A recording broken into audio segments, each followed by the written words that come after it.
good news is there's precedence that's already out there in other states. Got a question right here. Go ahead. Sorry, it just takes me a second to get up.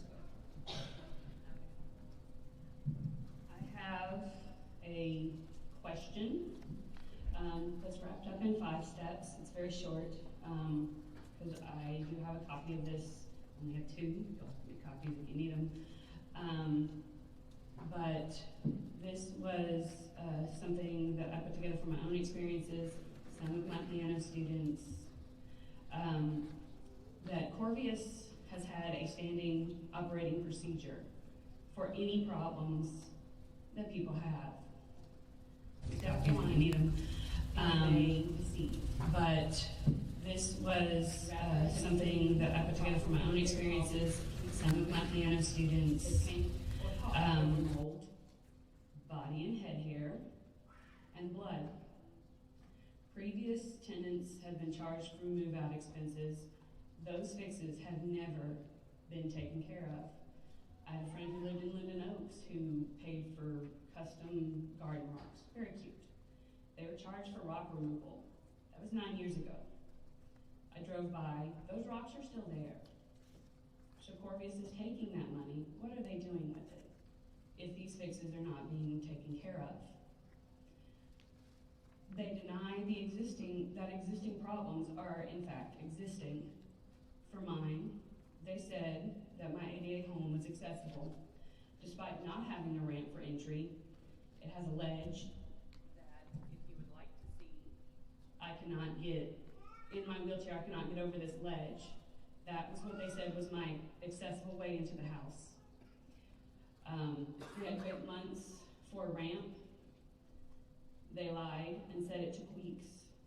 From March to June is weeks to them. That's the verbiage they use. They say mold isn't really mold. Water damage isn't really water damage. Corrosion isn't corrosion. And electrical problems aren't really electrical problems. My outlet arced and it shocked my husband. The maintenance guy verbatim said, "Your husband must have been wearing socks." After persistence, they, of course, did have an electrician come, took it out, the back panel was completely cracked all the way through. But these kind of excuses are what they give. They promise to address. They say they will address it immediately. They delay sending anyone to address the problem to begin with. Then they deny they have to fix the problem, but if you put it in an exception to policy, they'll fix it. They will either agree to or disagree or to fulfill the medical exception to policy. Then once they have fulfilled the exceptional medical policy, they'll say it never needed to be fixed in the first place, such as in my case, when I had to go to IG because of harassment. Their statement to IG was that I already had a primary ramp into my home. I did not. I did not have a way to get into my own home or out in an emergency. But they had no reprisals for making false statements to IG. They delayed service by the residents having to do multiple service calls over weeks in order to get anything done. However, if you call corporate, you will have somebody there by close of business. Why do we have to call corporate before a job is done correctly, a job that they're contracted and paid to do? When we have problems, their excuses are for delay. We have to contract them out. We live in the South, so mold is going to happen. We can't alter the structure of the house in regards to my ramp. That's not our job. Call DPW. I'm not sure who to call about fixing the playgrounds. We'll call the yard people about the fallen trees.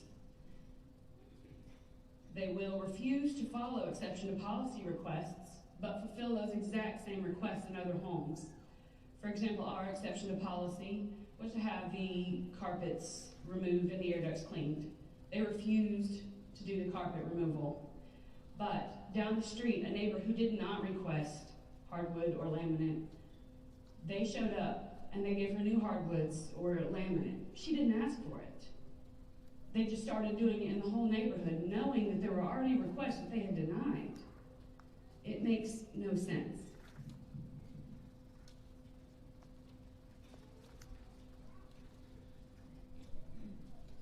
And finally, the final problem before I do have some suggestions is intimidation and optics management. I truly do hope that y'all are sincere in not punishing soldiers. My husband is not here because he was told it would be in his best interest not to be. Because he retires, his last day is March 11th, and that were he to speak out, that Corby could delay that by causing an investigation. It doesn't matter that we have paperwork. That's what he was told. So, in his best interest, he did not come. But that's a reality that we're living with. A lot of soldiers don't come forward. They don't want their spouses to come forward because they're going to have to live with it. They also intimidated me after I was contacted by Reuters. They asked if it was true. I said yes. They asked if I had proof. I said yes. And then stupidly they asked if they could use my name. And I said yes, because I was telling the truth. I had no reason not to. Makes sense to me. Weeks later, a news crew with my address that I had not given showed up to my house with Corby's official statement, essentially calling me a liar, in hand. Corby's denies that they did this. But I put to you, who else would both have my address that I did not give and Corby's statement in hand? Who else would give them that official statement? There is one more point. In the optic management, we are very appreciative of all the stuff that is going on now, and we hope it continues. But we doubt it. In the last 2 weeks, work that has been done for the hurricane and previous hurricanes has started to happen.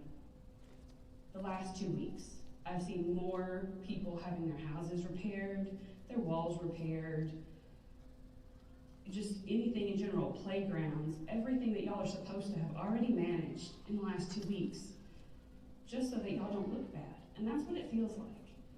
It's like Corby's is asking us, who are you going to believe, me or your lying eyes? We know what we know. We've seen the truth, we've lived it, and it's not fair. The solutions that I suggest are that Corby's abide by all state and federal building codes, ADA guidelines, State Board of Health mold remediation suggestions, and state landlord-tenant laws. We request branch involvement. To my understanding, the Army is the only one that kind of went hands-off. The other branches actually have third-party investigators into homes that can speak, yes, this needs to be taken care of. Well, yes, this is just going to happen, but we'll see what we can do. To my understanding, the Army's the only one that just let Corvius and other housing management just do what they feel they should do. They should fix all problems that previous tenants were charged for, all of them. If they take money in for fixing something, if they fine a tenant for it, it should be replaced, and the next tenant should be made aware of it. There should actually be consequences, whether that's financially or contractually, for them threatening tenants by going to the chain of command to silence soldiers. There should be consequences for neglectful and substandard maintenance. There should be consequences for any unethical treatment of tenants. And finally, I request an enforceable bill of tenant rights. We are moving out. My husband's retiring, we're gone, we don't have to deal with this ever again. But a lot of these people do, and they're either too young or too scared to say something.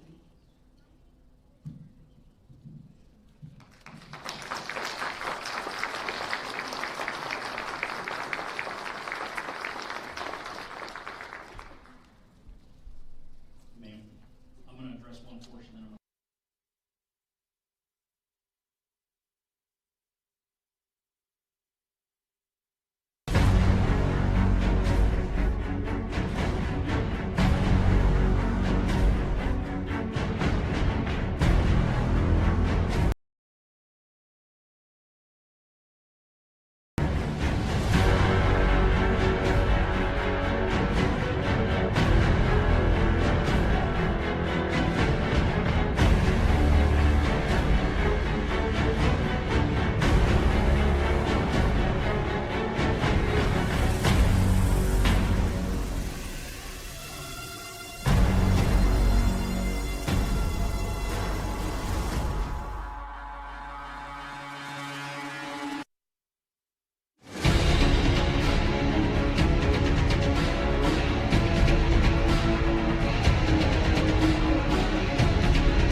week. The Secretary of the Army's coming later.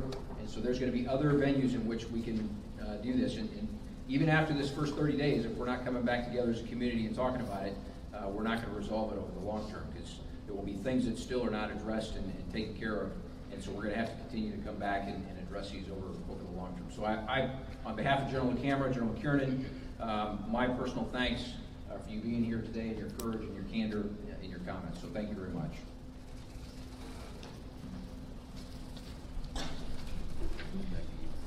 What about the gates? We had no offense. There's tens of thousands of us trying to get on and off base every day, and we're having problems with the gates. There are businesses down Gadsden and Riley that are suffering because you've eliminated the lunchtime crowd, which is their primary population, and how they go as a business. There's a strip mall that's just going in down Riley that has at least 2 restaurants in it that's banking on that lunch crowd that can't get there. Everybody on Facebook wants to know what's going on with the gates. What's going on with gates? Where are they changing? Where are they opening for lunch? What's the manpower difference? Why are guards not being hired? What is going on with the gates? Well, if you noticed, beginning of this year, we changed the gates. We supported. No, I didn't notice. We supported the chains of command that wanted their borrowed military manpower back to provide readiness in their formations. So we reduced the gate hours. As you can see, we addressed 5 flex gates and we closed 1 for civilian traffic. As part of that, the 80,000 vehicles coming on this installation, the flex hours in the morning was 05 to 09. We moved that to 10 o'clock. So now those flex gates, the 4 flex gates, are still open from 05 to 1000 now. And then they open in the evenings from 16 to 1900.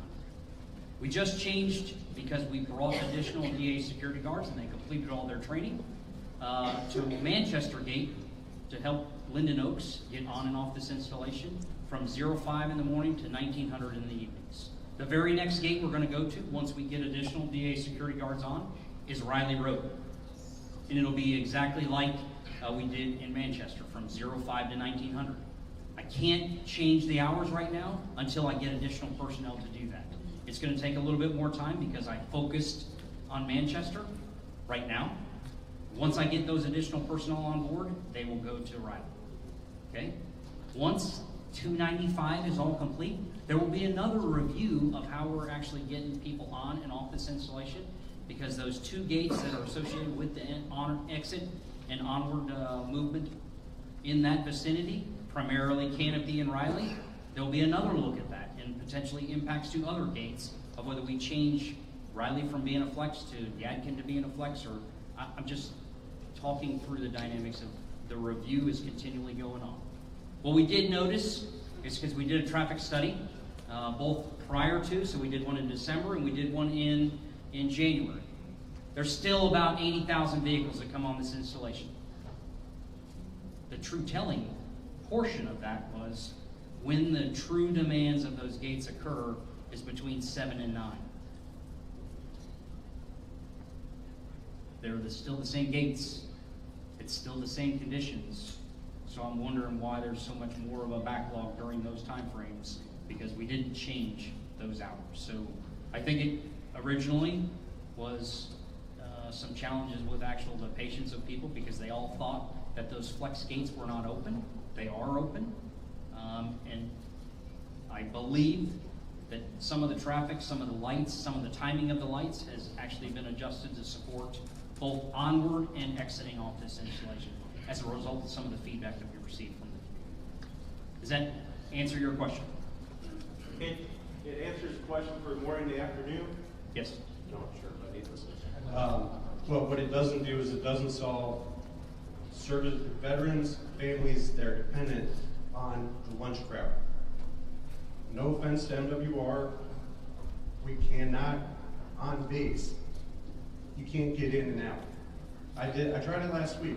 It took me 2 tries before I could find a spot to park to go to a restaurant. That was my 3rd choice. Smoke on the Hill was completely full. The shop at was too busy. got it, there's options, it's great. But the businesses that veterans own, worked and served on this base and served this community, who depend on that lunch crowd, they're the ones who are suffering. Spring Lake suffered. Manchester now being back open is going to help. It's still not great. Randolph is not the right choice up there. Butler's the right choice. Personally. But for safety, Randolph is the right gate. It has an actual catch system versus a tire shredder. Until I can get that tire shredder changed at Butler, which I have a U for N for right now, Randolph is the right one to have open because it'll stop vehicles versus potentially have a vehicle that can continue to travel on this installation with threats to this community. Well, then That's that was your the dynamic predecessor that we're when he operating into installed all right now. those, so. But it was timing. It was timing. Where the gate is to that light. And in that span of distance, a catch system would not work. They have new catch systems now in inventory in the civilian environment. That is what we're pursuing. But until I can get that, it is still a risk to this community, and that's why I readjusted back to Randolph. Okay? May I support you in that because our lunch hour is paying. However, what you just said, we need to keep that in mind. Yeah, it's the safety and security of this installation is what I'm And charging. we want that, which we do. Okay. We need that. You all need that. God forbid that anything else happens. So I think we can handle our lunch to protect. And if I could help provide a little bit of perspective here too, because going back to readiness, number one priority, both the chief and the secretary have asked us all to take a look at borrowed military manpower. I can only speak for the 82nd Airborne Division, but I mean, there is a tax that all the commanders here pay to run this installation. It's the only time when Kyle and I sort of kind of don't get along. And that bill that I pay every single day for this installation is about a battalion. So about 700 paratroopers every day are doing something on this installation that is not training related. One of the bigger taxes inside that 700 is running our gates. Prior to this change, we had 78 paratroopers on the gates. We manned the majority of those. We did go in, all of us collectively say, hey Kyle, take a look at this. How can we reduce this by a little bit? And we got back 3 paratroopers out of that 78. And so my vow to both Kyle and General McKiernan is that given the challenges it created for both businesses downtown, soldiers and paratroopers getting on and off, families, veterans, etc., I said we can go back to where we were because the 3 in the aggregate, it's not worth the pain that it caused for the gates. So they made the change yesterday, and I will tell you, I went off and on post yesterday for lunch, and I got back on in about 2 minutes. And so I would just ask everybody to be patient. The changes that they just made, I think, will make a difference. But we are constantly assessing this with the eventual goal, because there's a combination of technology, contracted guards. There's other ways that we can get after that, because at the end of the day, what we're trying to achieve is getting more people out to the field, training, getting ready. Because those 78, it doesn't seem like a lot. But when you look at the rank structure, accordingly, what it takes to make that 78, it really affects about 3 rifle companies to make that 78. So that's kind of the perspective of both sides, but we are committed to making sure that the flow on and off is effective for everybody too. And I'll address one other change that we have made. So All-American, what we noticed was shift change was occurring during the lunch hour traffic, so we've adjusted that outside of that so that there is an appropriate level of coverage across all of those lanes coming on the installation to support the community. I'm not saying that you're not going to have some traffic there. What I am saying is it should be better because that gate is better prepared for the lunch hour. Okay? With that, those are the key dates. You saw in that slide deck, there were 51 slides that we were going to cover today with topics from the community, about the community, and for the community. I guarantee in some of the additional town halls that we have, some of that will be covered, but we will slide those to March 20th, and then if we need to continue to postpone it because of all the other requirements, please stand by them.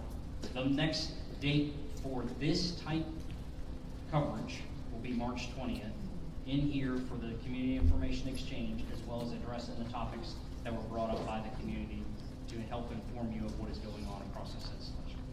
I would like to thank everyone for coming. I would like to appreciate everyone's perspective, and thank you very much for the time that you took out of your schedules to be here today for greater understanding of what's going on across the legislature. Thank you.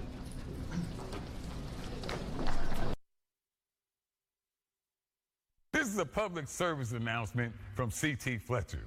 I will not contribute to the pussification of a nation. Get your punk ass out there and work for it, motherfucker. Let's roll.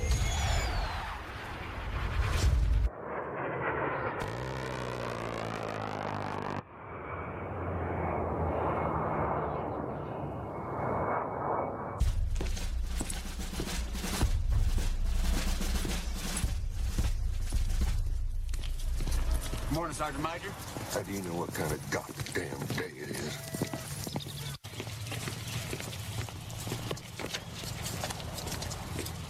Beautiful morning, Sergeant Major. Are you a fucking weatherman now? You're listening to Sergeant's Time on WTF Nation Radio.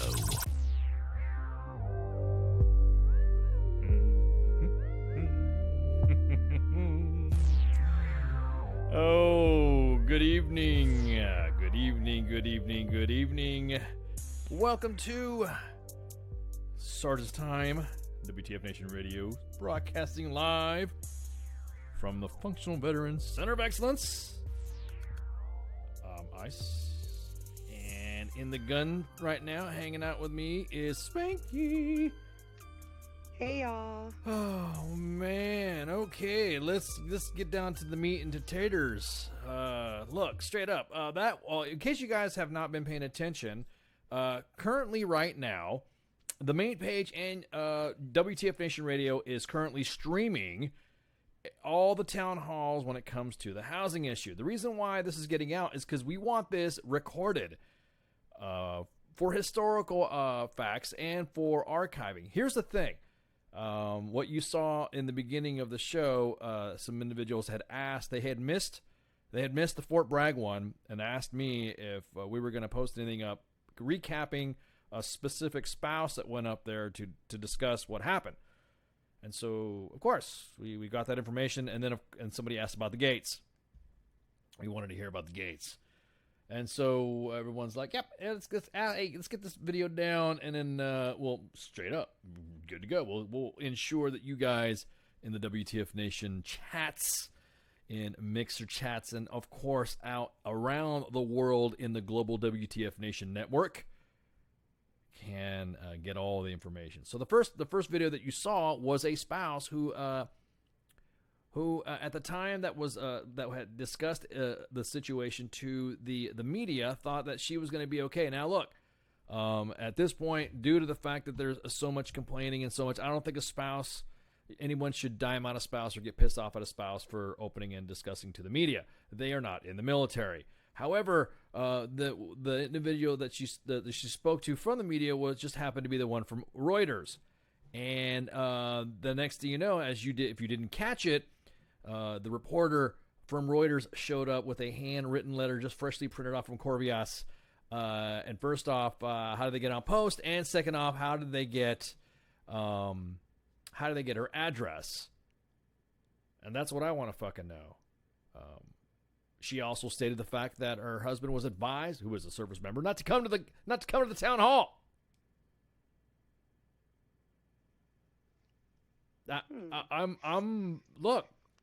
gonna tell you right now, we every single stream and every single town hall that is gonna be put on Facebook Live will be shared on the main page, and I'm gonna put this out to all the moderators of said comments that come. Stop deleting them. Stop deleting all the comments right now. I think the Joes deserve a little bit of letting off some steam after what they've been through, after being told to shut up, after they've been told, hey, this is just the way it works, this is the way the housing is. Hey, look, this is one of those things where you're just gonna have to bite the bullet.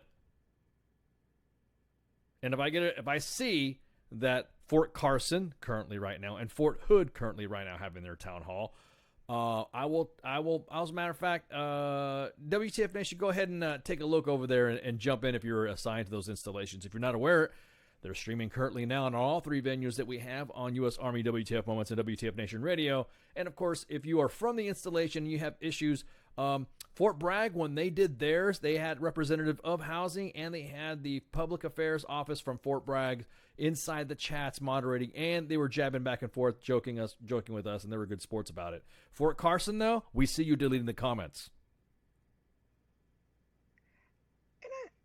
And I understand, like, if they're profane, but they're not the ones that, I noticed. I see Fort Carson.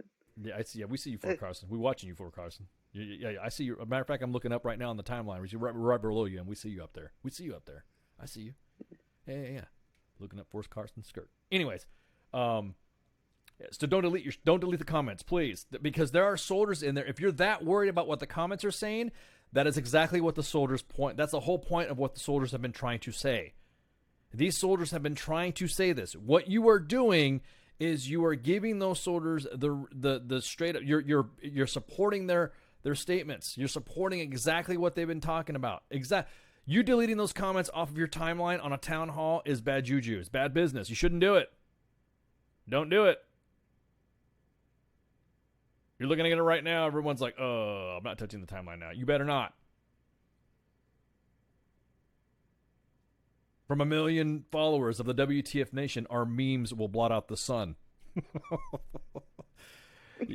You guys might want to go ahead and shut off your meme and GIF feature there on your, because you guys need to work on that. And give a little Facebook Pro there hint. Yeah, we're authorized. That's why we cut off a lot of the memes and stuff and all that. So, however, you guys can go ahead and, you guys might want to do that. Otherwise, the memes will blot out the sun. So, Fort Carson, we're watching you right now. Fort Hood. Tomorrow, we're going to have Fort Polk.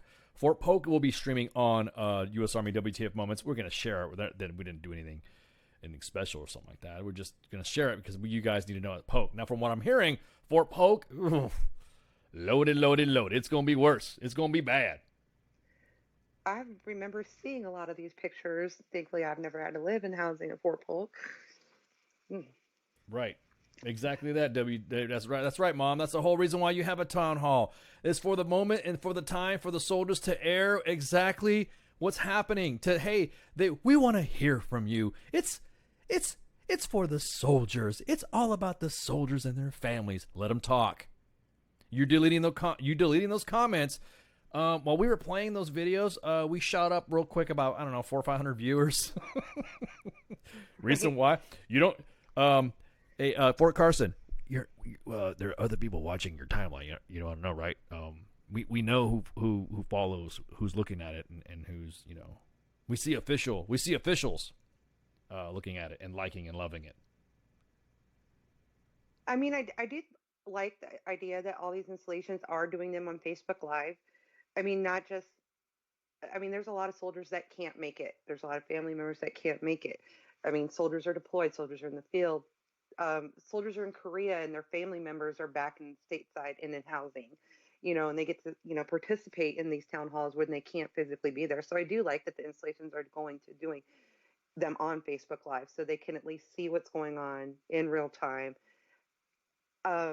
I do know that Fort Bragg was trying to, because I did get to see most of theirs. I got to see a lot of Hoods and a little bit of Carson's today, and actually, try to take questions from the Facebook Live comments too. I know time is an issue, but if they don't delete the comments, they can at least see the issues that people were putting in there. If they can't get to them in real time, they could at least go back and check those issues as well. Well, I mean, it sets a bad precedent. You're showing Army leaders, you're showing Department of Defense leaders. That's who's looking at our stuff. That's who's looking at your stuff. So when they see you deleting them, now granted, of course, the main page, we just had shift change, so they're all antsy and stuff like that. They're laughing. Having a good time in the main page office, and I guarantee it, they have all night. They have all night, and the last thing you want to do is delete. I mean, there's individuals that they said, "Hey, look, they're deleting our shit. How come they won't let us post this stuff?" So don't do it. Please don't do it. Or Fort Carson, you'll be the next contestant on The Meme Is Right.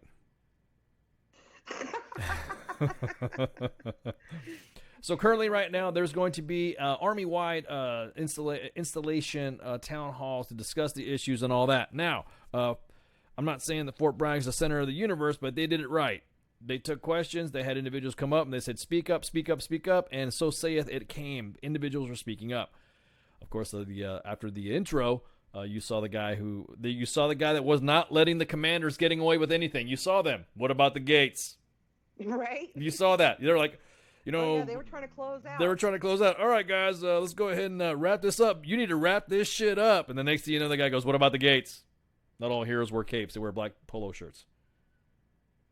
And yes, and Fort Bragg did say it was a town hall. It wasn't just a housing town hall. It was, for issues on Fort Bragg. And I'm sure housing was not the only issue on Fort Bragg. The gates definitely are one. Right, exactly. And right now, currently giving a town hall update, there's a lieutenant colonel that fell asleep during live on Facebook Live. So, wake up, sir. Wake up.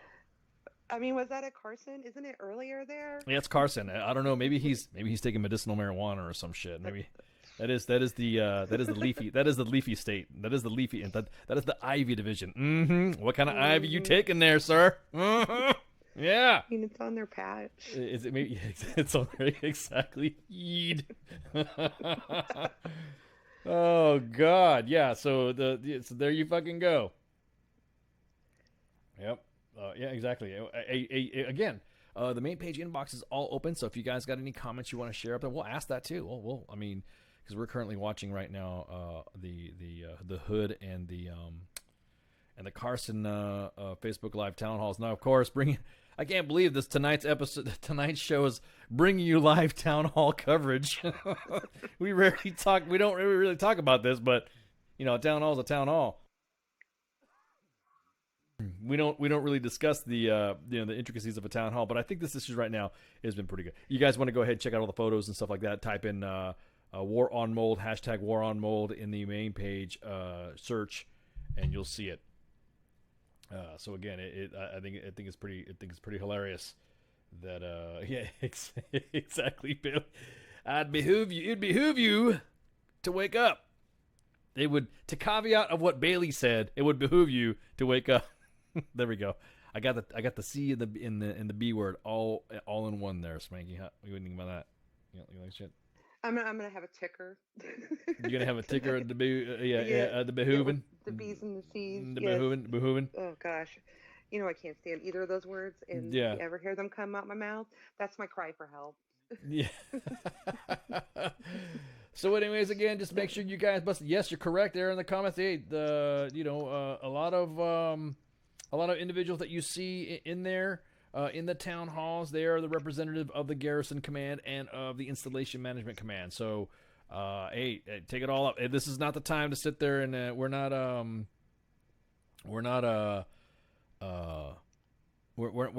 advocating or saying you should go in there trashing them. Bring up legitimate situations, legitimate stories. Fort Bragg, they did have some images shown of that. Like you said, you saw the spouse in the beginning. So the way I see it, hey, I think we beat the dead horse enough on the housing kick. It kind of like threw me off a little bit. I mean, I appreciate you guys sending me the email and asking for the vid request. So again, keep it up at ice@WTFNationRadio.com because you guys can. I'll like I said, me and Spanky will sit down and knock out whatever y'all need. For your sergeant's time. So I saw a comment in there that sergeant's time is a useless amount of time. You must be talking about your sergeant's time, but our sergeant's time is pretty fucking informative. We make sure we got the information out to active duty, reserve, and National Guard individuals, and of course DA civilians and retirees and veterans, of course. However, this is more of an active duty, more of a sergeanting, non-commissioned officers, leaders type stuff and all that. So of course, everyone else wants to jump in and shoot the shit and I don't see my man Terry in here with the vape. I didn't see the cloud of vape walking in, so I know Terry's not in here yet. Right. What's up? What's up? Yeah. What's the weather like at fucking Fort Carson town hall? It's motherfucking cold. And that's Terry. Back at you, motherfucker. I'm sorry. Bruce breaking balls. Terry's breaking balls. Anyways, so on with the front. Okay, so look, there are two individuals that decided to go to ISIS. They try to become. They became the bad guy, bad gals. They joined the enemy. They were very much a social media superstar in the ISIS world.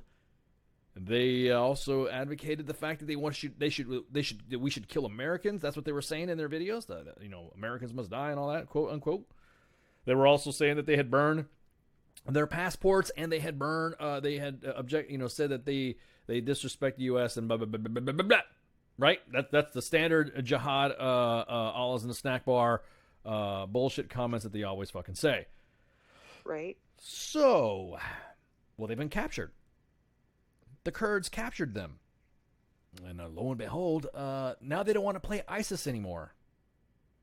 They don't want to play ISIS at all. As a matter of fact, they want to come home. One of them from the UK, and then one of them being from supposedly Alabama. I don't know. I don't know what love is, but I know what ISIS does. Jenny. I think you should not join ISIS. I'm Forrest Gump. You joined ISIS.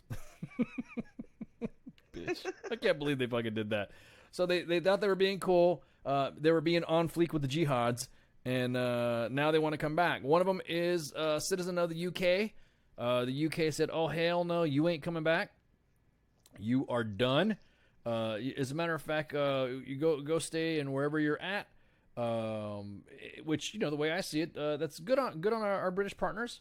They fucking said whatever. Well, now the other one says that she's from Alabama, and apparently, from what was reported in the Telegraph, this is some British newspaper said in normal circumstances, a mother who has lost 2 children is heavily pregnant and third under circumstances will remain in command sympathy. But however, there is one that is not coming back, and that is the one that is from Britain. Now the other one from Alabama, everyone's talking about she's an American, she was born here and all that. However, due to the fact that she was born under the status of a foreign diplomat, foreign diplomats do not get to have. Believe it or not, illegal aliens have more rights here than the children of foreign diplomats. Especially when they come from another country. So she was born in the United States. Now details are still being worked out to exactly find out when she was born. And when was the diplomatic status of her dad. So basically, she says she was born in the U.S., but under the technicalities of the birth, rights of anybody born in the U.S., she is of foreign born to a diplomat. So if you are the child of a diplomat from another country, you're not American.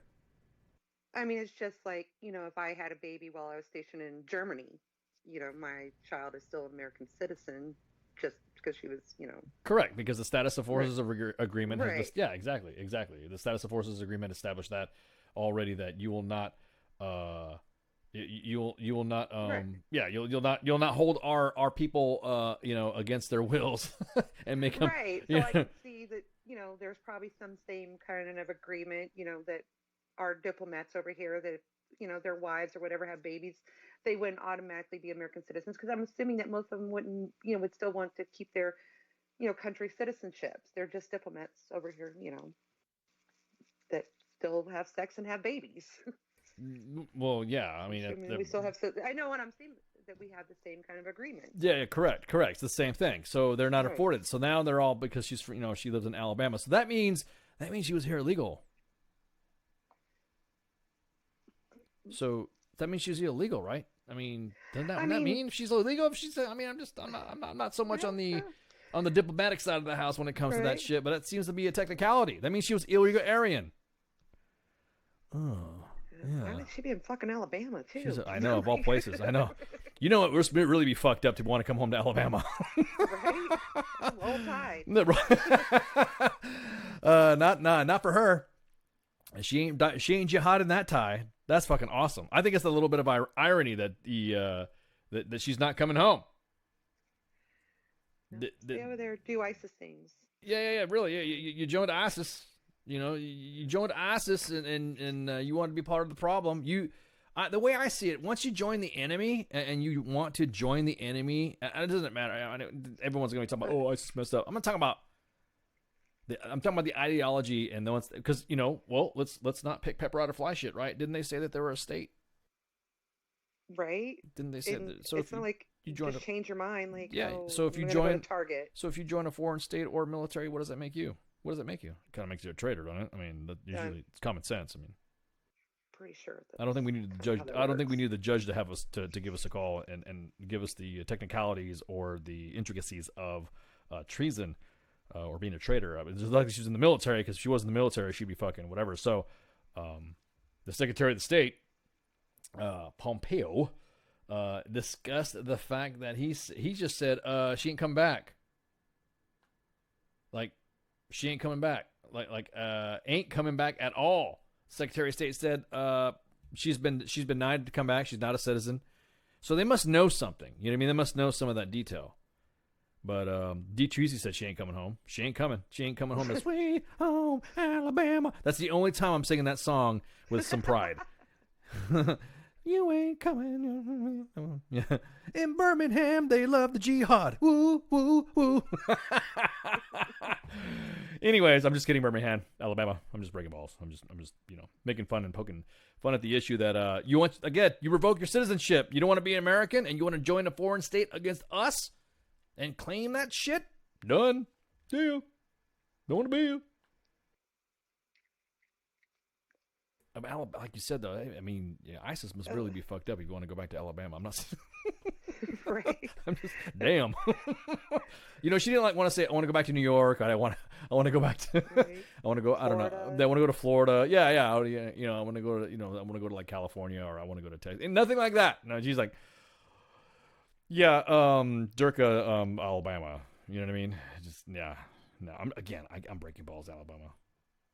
I spent some time in Alabama, and it was like that's the theme song. It's almost like Texas, the stars are bright, shining night. Do you have a heart of Texas? Everybody fucking knows that, right? It's like Pee Wee Herman's when everyone sings that song. So if you're in Alabama and you're in a bar, and if you go in Birmingham, they love a governor, everyone's gonna go woo woo woo. Oh my God. I did look up, and it says a person born in the United States to a foreign diplomatic officer accredited to the U.S. is not subject to the jurisdiction of the United States law. Therefore, that person cannot be considered a U.S. citizen at birth under the 14th Amendment to the Constitution. So, if that was the case, like I said, I don't know her whole details, but no, so children that are born to diplomats are not U.S. citizens, even though they were born in the United States. No. Yeah, I love it. Yeah. I love it. I fucking love it. So I had to look that up because it was bothering me. You know how those little things start to bother me. And it would have kept bothering me unless I looked it up. Who is it? Somebody asked me who's it. Her name is Hoda Muthana. Hello, Hoda Muthana. Sorry. That song came straight to my head too. Exactly. Sorry, I'm on a Lion King kick right now with the kids. And so... So yeah, it is obligatory as dad, parent status. You must sing all songs as the dad of all the, except unless the young Simba, all the songs of the Lion King. Sorry, that's the dad card requirement. You have to. It's almost like doing your annual training as a dad. You have to sing. You have to watch and sing specific songs from Disney movies. So her name is Hoda Muthana. Hoda. So just like that scene in the Lion King where you're holding them up. Just toss her back. Yeah, exactly. Get the fuck off the rock, bitch. You're done. You're done. I'm throwing you off the rock. So it was released yesterday. Secretary Pompeo, Mike Pompeo, said that Miss Hoda Muthana is not a U.S. citizen and will not be admitted in the United States. She does not have any legal basis, no valid U.S. passport, no right to a passport, nor a visa to travel in the United States. And we will continue to strongly advise against U.S. citizens not to travel to Syria. Syria.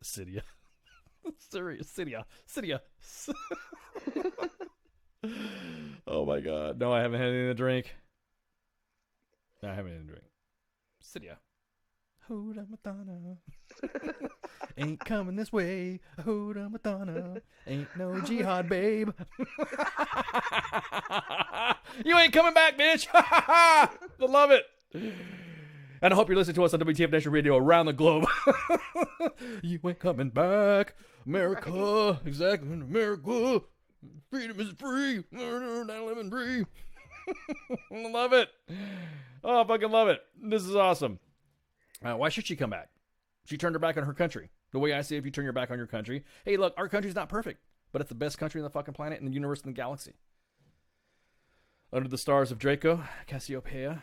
Yeah, definitely.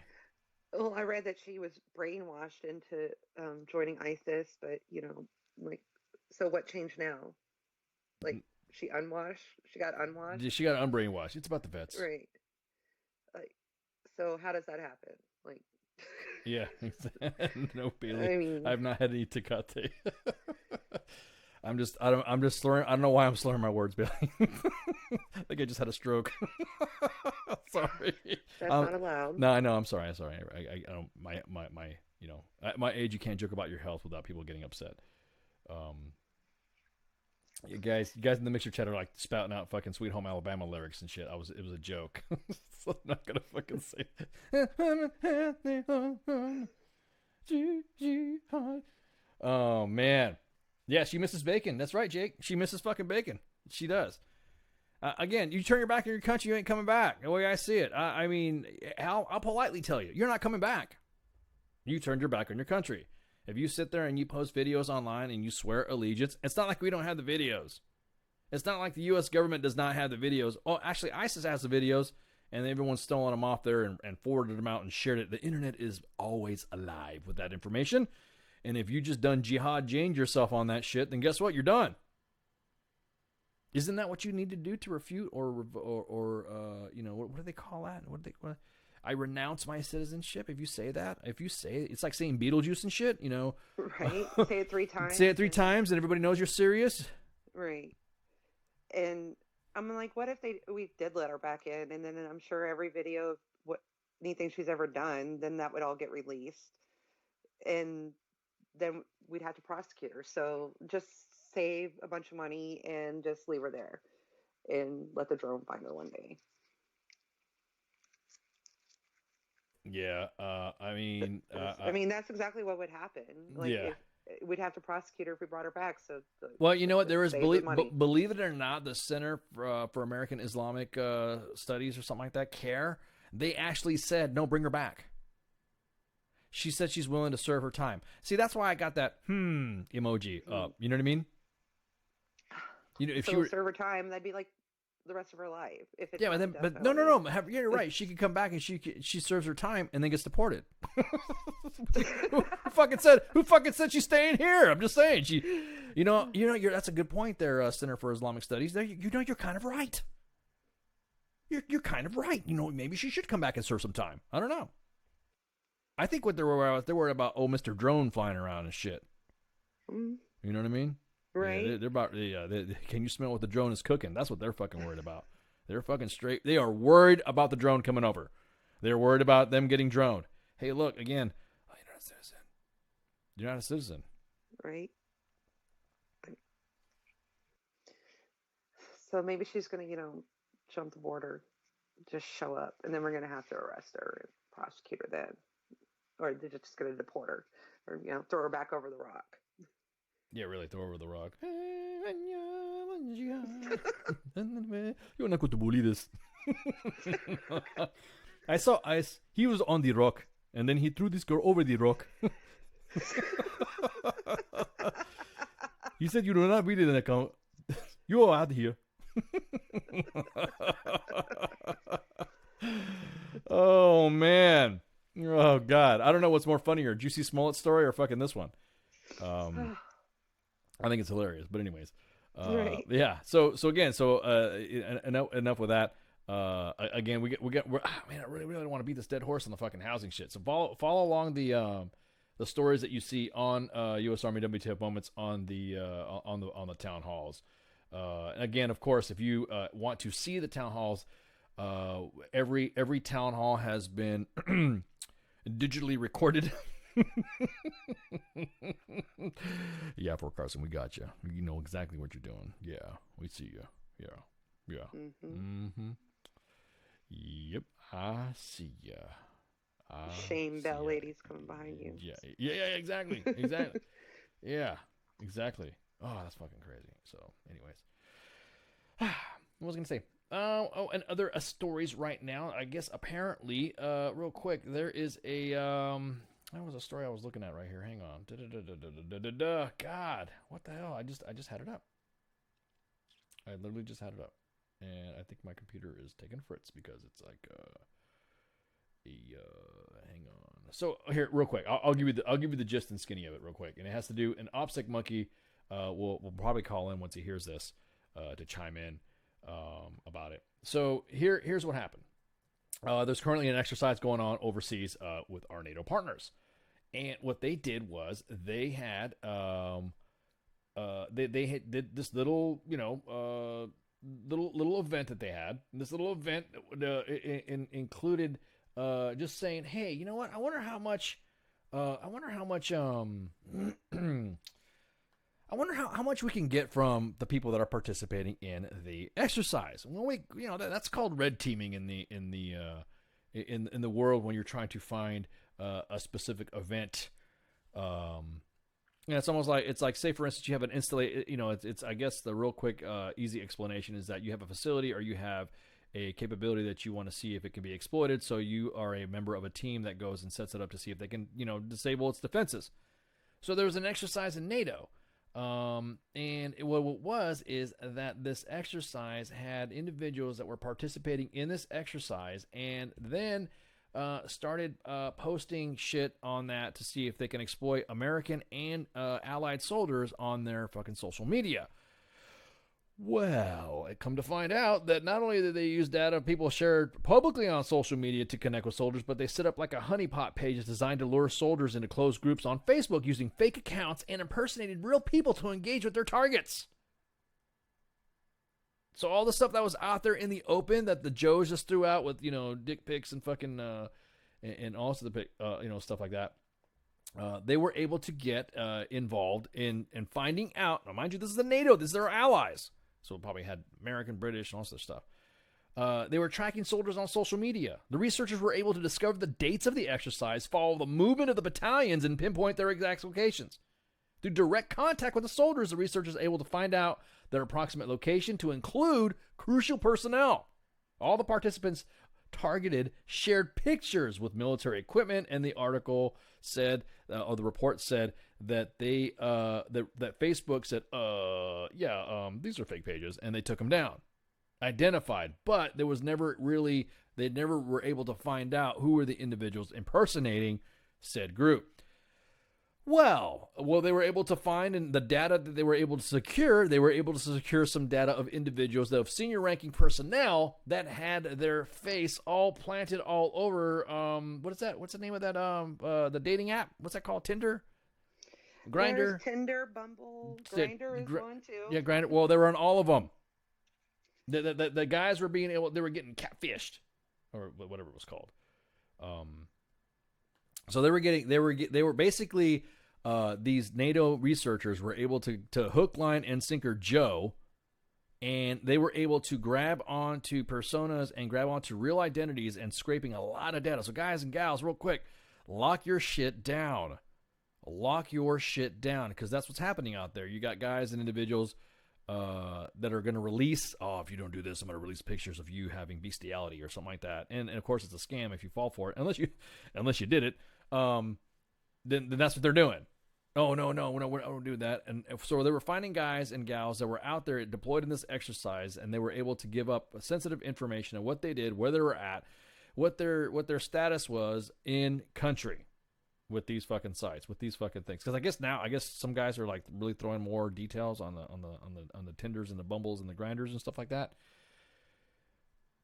The numbers were staggering on how many people who were with somebody who was somebody that you would not expect, but they were on Grindr. If that makes any sense. Yeah, indeed. Oh, how'd you? Yeah. I mean, it's okay now. You can come out the closet if you want to. It's okay, but if you like, not that there's anything wrong with that. There's nothing wrong with that. But if you want to fake the funk, and it'd be kind of nice to know that it's a little bit of a line crossing there with that. Oh, you're going to be on a website, yeah. So, I think it was kind of cool and a little bit scary that when we have our forces out in exercises like that Joe's willing to throw all their information out there to impress people and you have enough, selfies and mirror shots to go around, and you know what I mean. These researchers were able to find out key people, locations, where they were at, who they were talking to, when they were moving out to their next location, who were they speaking to in the foreign military, if they were talking to foreign military. That's pretty fucking scary. They even found 110 personnel that were willing to disobey orders. That's scary. That is scary. I mean, people trying to get laid, that's going to happen anywhere. Yeah. But all the information they're giving up, yeah. Correct. Yeah, exactly. Someone trying to get someone woo woo woo, and then next thing you know, yeah. It was a big engineering. Everyone's kind of like, yeah. So it was a NATO. Yeah, someone's asking me what team was this? It was a NATO cyber red team, and it was used to see if they can infiltrate forces and stuff like that. So a significant amount of people were again quoting back from the NATO report. A significant amount of people were able to take it apart and exercise and manage to identify all members of certain units and pinpoint the exact locations to include several battalions. This team was able to gain access to everybody, and then NATO did find that Twitter was not very useful, infiltrating the troops, but they were able to use the closed groups in Facebook. That's crazy.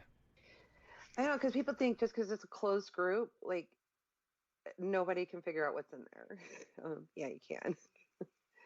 It's, oh, gosh. Just want to smack people. Like, if it's on the internet, people can get to it. That's just what I want to say. Oh yeah. And straight up. And I'm not yeah. even like a straight hacker person or anything. It's on the everyone's information's out there. Everyone's fucking information's out there. It doesn't fucking matter. You think you're fucking hidden and you're not. So it's just fucking funny how that information, the guys are just sitting out there doing that shit and then got pulled into groups.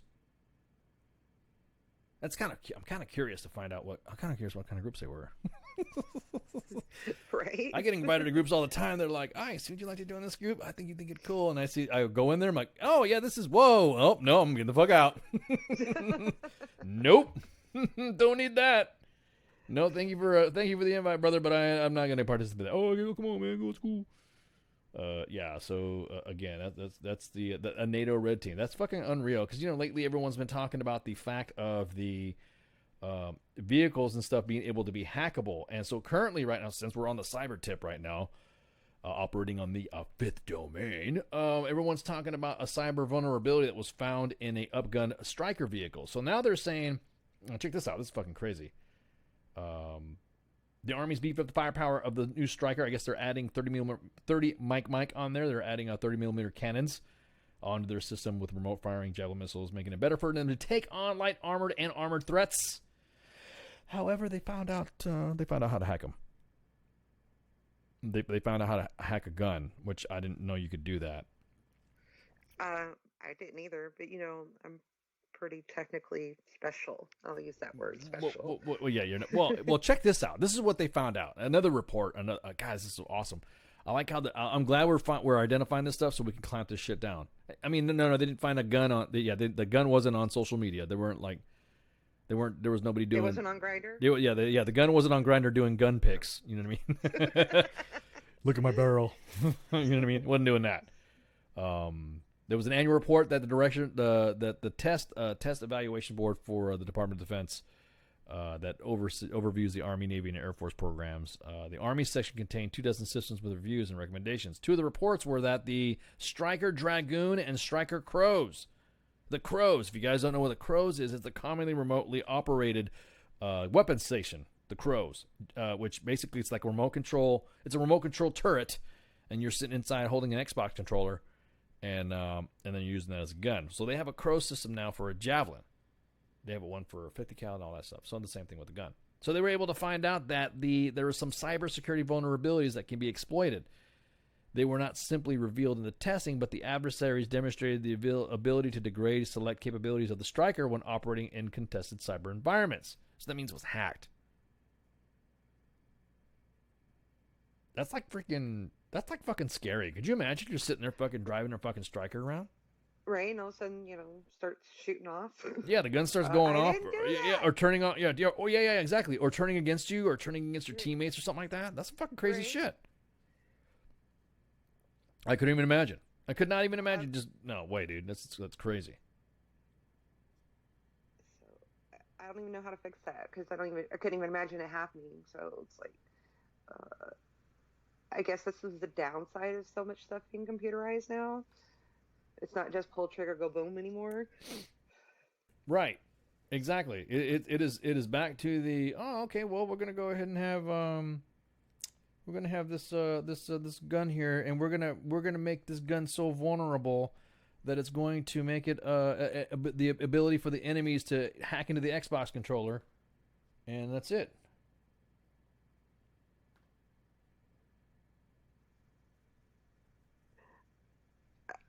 Go ahead. I'm sorry. I didn't mean to cut you off. No, I'm just saying. I just can't imagine, like, you know, like I said, I was never on, like, you know, like, well, the strikers I used were Chem ones, and that was never my job. Obviously, I've been in them, but that was never my job. So I'm trying to remember because, you know, they had like the 50 cals ones on there, but I was just like, oh, that I'm like trying to remember how much of that was computerized, and this was, you know, when I was in those kind of games, it was like 6-7 years ago.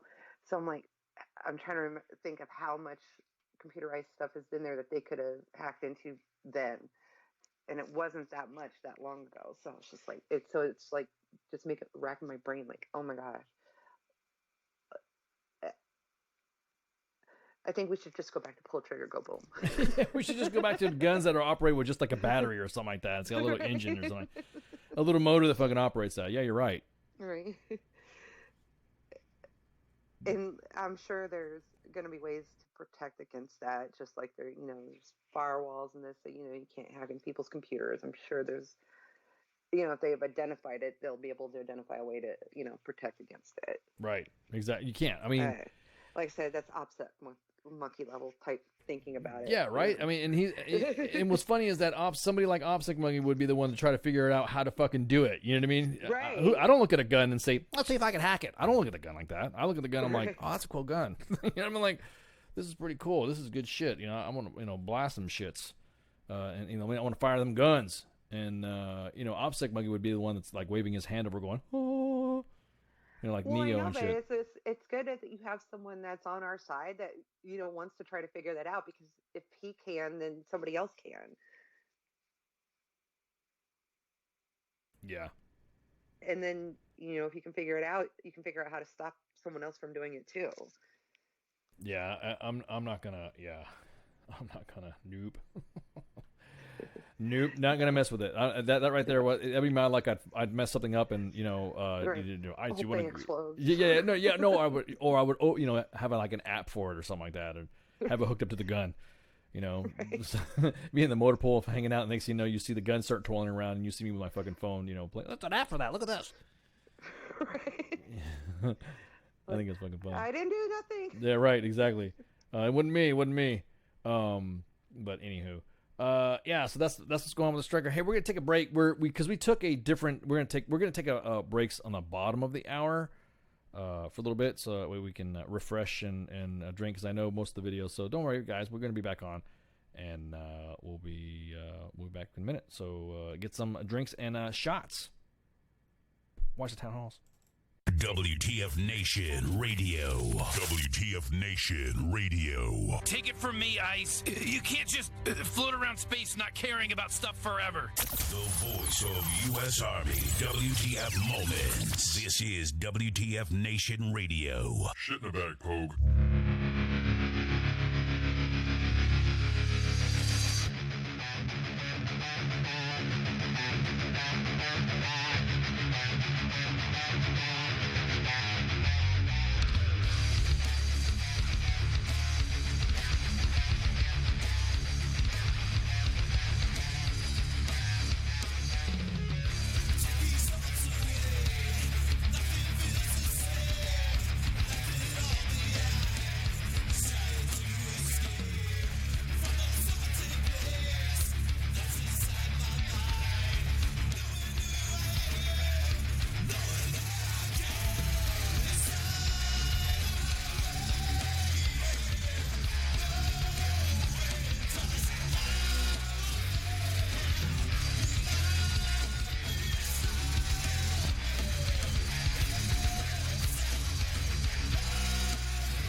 what it is to see when you look at me. Deep into the photography, I don't really need your sympathy. Just tell me your thoughts. Have I got what they got? And is it a plot done for naught? Am I not like you because I do what I do? Who knew that I could lose a few of you cause I bleed blue?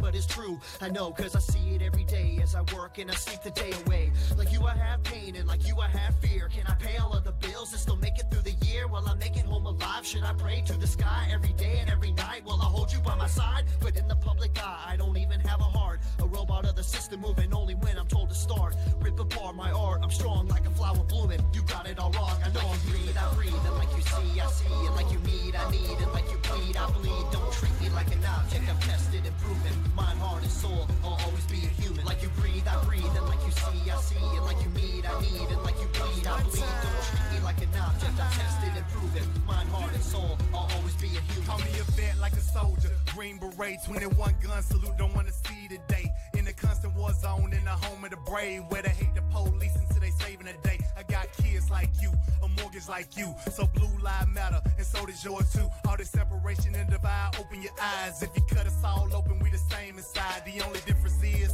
I run to the gunfight. Your peace when it's chaos, when the people don't act right. But I'm under scrutiny for trying to protect me. You pull a pistol and I'm shooting for trying to contest me. I got a quick second to make a deadly decision. The media betray me like a kid for a living, like I'm cold with no heart, a brain with no thoughts, a body with no feeling, a life with no cause. Like you breathe, I breathe. And like you see, I see. And like you need, I need. And like you bleed, I bleed. Don't treat me like an object, I'm tested and proven. Mind, heart, and soul, I'll always be a human. Like you breathe, I breathe. And like you see, I see. And like you need, I need. And like you bleed, I bleed. Don't treat me like an object, I'm tested and proven. Mind, heart, and soul, I'll always be a human. I'm damned if I do, and damned if I don't. It's like every single time I say what's on my mind, they go for my throat, they spew evil words. If you are absurd, always grinding, grinning, and killing my soul with these verbs. Hold me down, like I can't gasp for air. I'm closed inside of a box, like I'm inside Fort Knox. Every time that I'm there, I don't know why they think that I'm different from you. All that's true is I'm a like you breathe, I breathe. And like you see, I see. And like you need, I need. And like you bleed, I bleed. Don't treat me like an object, I'm tested and proven. Mind, heart, and soul, I'll always be a human. Like you breathe, I breathe. And like you see, I see. And like you need, I need. And like you bleed, I bleed. Don't treat me like an object, I'm tested and proven. Mind, heart, and soul, I'll always be a human. Like you breathe, I breathe. And like you see, I see. And like you need, I need. And like you bleed, I bleed. Don't treat me like an object, I'm tested and proven. Mind, heart, and soul, I'll always be a human. Like you breathe, I breathe. And like you see, I see. And like you need, I need. And like you bleed, I bleed. Don't treat me like an object, I'm tested and proven. Mind, heart, and soul, I'll always be a human.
I am here determined to stop this future atrocity. This station is now the ultimate power in the universe.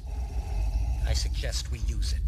The voice of U.S. Army, WTF Moments. This is WTF Nation Radio. I find your lack of faith disturbing. Everything stated on WTF Nation Radio is to be considered the opinion of the person that stated it, and not an official representation of WTF Nation Radio or U.S. Army WTF Moments. Price does not include tax, title, or license. Some assembly required. Each item sold separately. Batteries not included. Objects in mirror are closer than they appear. If conditions persist, contact a physician. Individual results may vary. Keep out of the reach of children. Avoid prolonged exposure to direct sunlight. Keep in a cool, dark place. And please enjoy the show. Shots. And we're back, part 2 of, half of 2, yeah, something like that for Sergeant's Time. Broadcasting live from the Functional Veteran Center of Excellence. This is your host, Ice and Spanky, hanging out, rolling around the gun truck, checking out, making sure that our crows are not hacked. Don't get them crows hacked. That sounds like a disease. Yo, what's up, man? What are you here for? I got crows, Jay. What? No way, dude. Yeah, dude. We said she said she was clean. You got crows, Jay, bro? Yeah, dude. Oh no, wait, man. Hey, real quick. If you got about post 6 hours ago, there was an old gentleman, World War II veteran, who's going to be turning 100. And he is turning 100 years old on March the 2nd, 2019. And he wants to receive 100 birthday cards.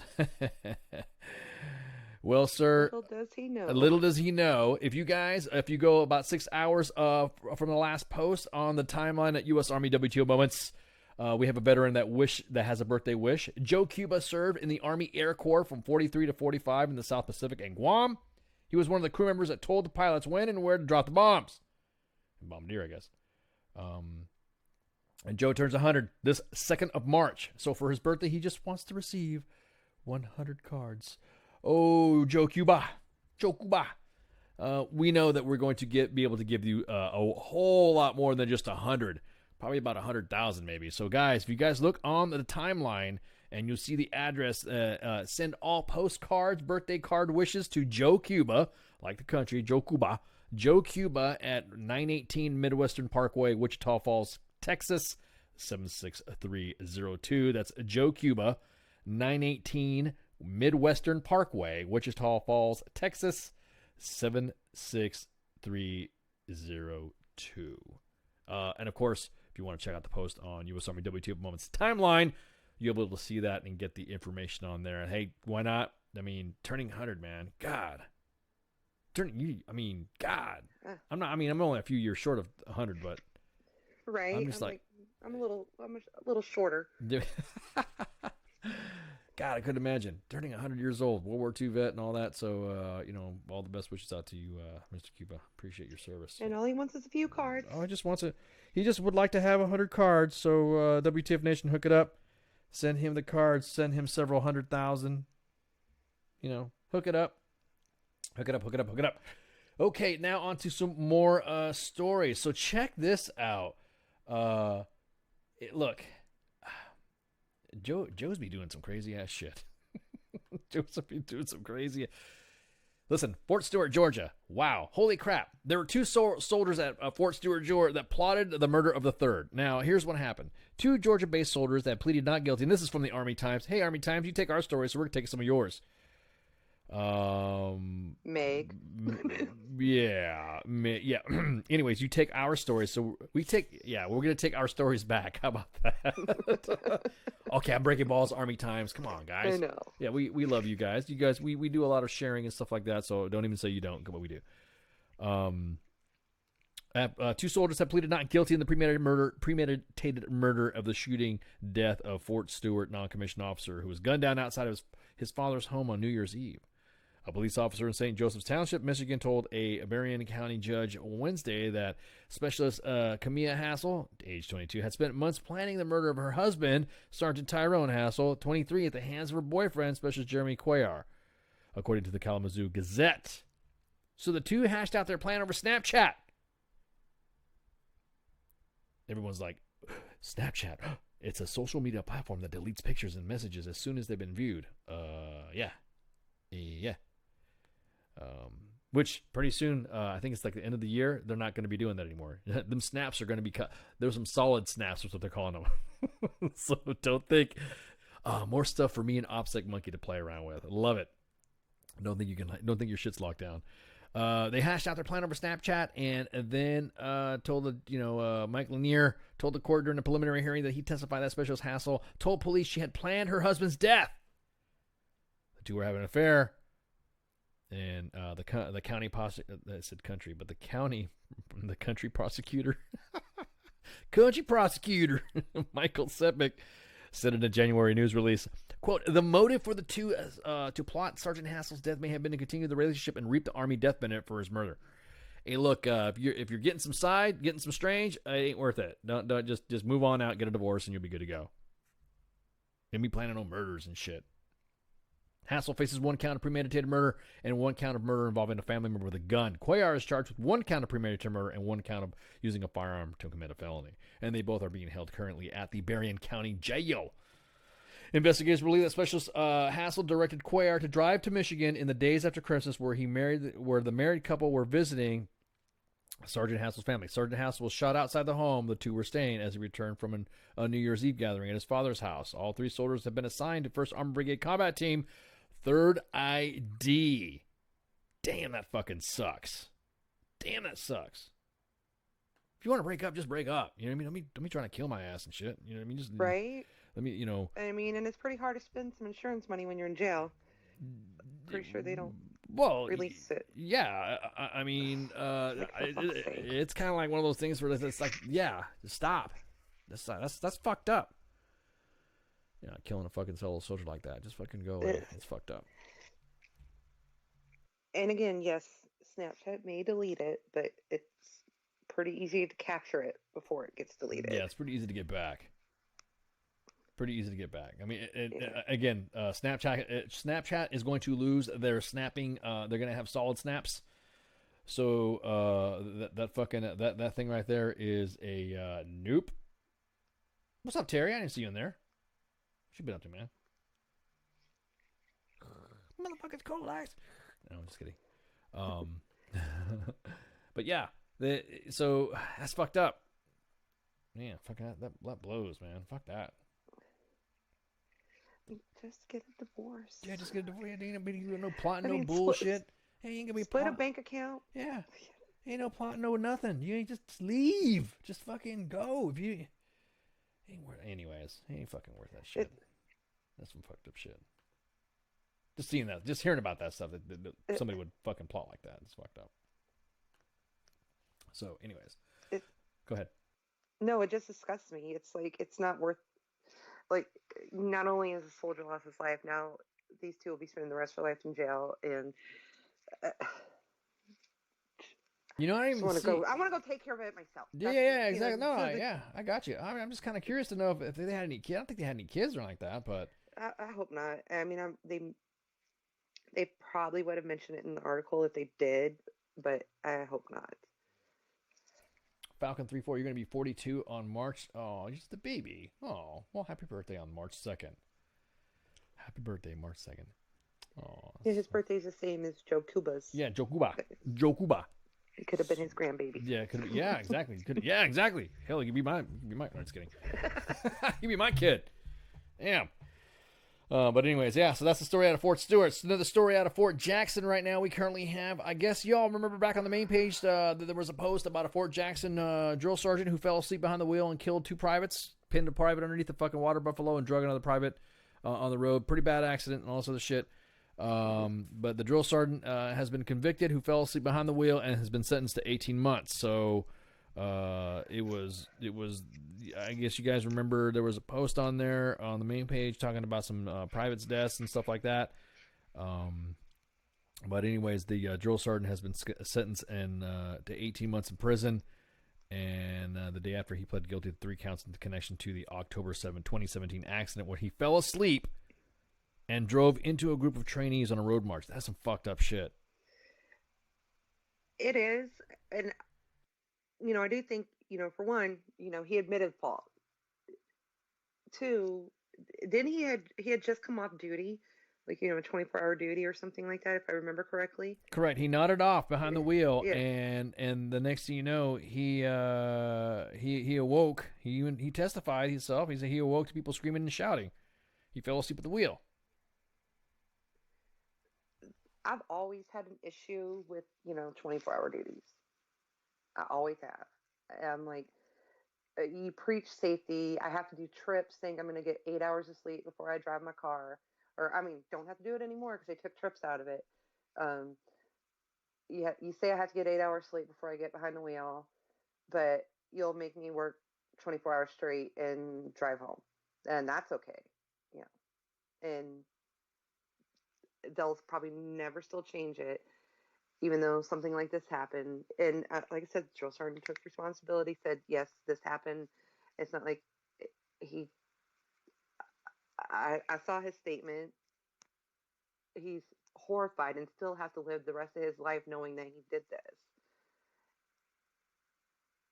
I have fallen asleep behind the wheel, and the rumble strips woke me up. And that's why I don't give a fuck. I don't care about those rules. I let my soldiers sleep every time I was on duty. And I'm not going to be the one responsible if one of them fell asleep. If it was me, right, exactly.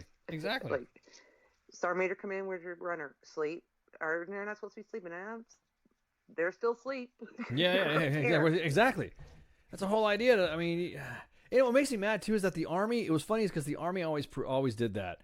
Composite risk management, ensure that we have soldiers that have enough adequate sleep to drive in the mission. You have that fucking you have Master Sergeant Jones and shit in the driver's course and stuff like that, right. Online driver's course. With his BDUs, he's still there. Yeah, he's still in his BDUs and shit. He's sporting them shits. They have an app to correct that stuff, right? Army Safety Center. So here's your keys, go kill yourself type shit. That was one of the scenarios, by the way. I'm not telling Master Sergeant Jones to kill himself. I'm just saying that was the name of the scenario. Here's your keys, go kill yourself. But they always said that. They always had to have an adequate amount of sleep before you begin mission. Make sure the commander signed off of you if you didn't have enough sleep on the risk assessment. If your risk assessment in your trips was not adequately, composite risk management, and your risk assessment on your dispatch was not signed by a battalion commander above if you were considered a high risk. Well, the way the Army worked, I could imagine. It would crush me, dude. Right. I would, if I found out I was responsible for the deaths of some fucking Joes. Oh my God! Especially for something like that, I'd feel bad as fuck. But I wonder what did it just happen just to the drill sergeant? In other words, where was the decision made, and who were the deciding factors to put this guy on duty, or why he fell asleep? If that makes any sense. I know, but that they're always on duty. Like I can remember, even 20 years ago when I was in basic training, my drill sergeants being there during the day, being there all night, every couple nights, because it was their night to full duty, and seeing them again, just, it seemed like just a few hours later, they were always there, because within our platoon or, our, I guess, company, there was only, 6 of them throughout the whole company. So they probably had duty at least once a week. So think about, and I don't know how, I've never been on the trail, but I can even think at just going when I reclassed, how often, would they have duty within their company? Pretty sure they probably pull a lot of duty.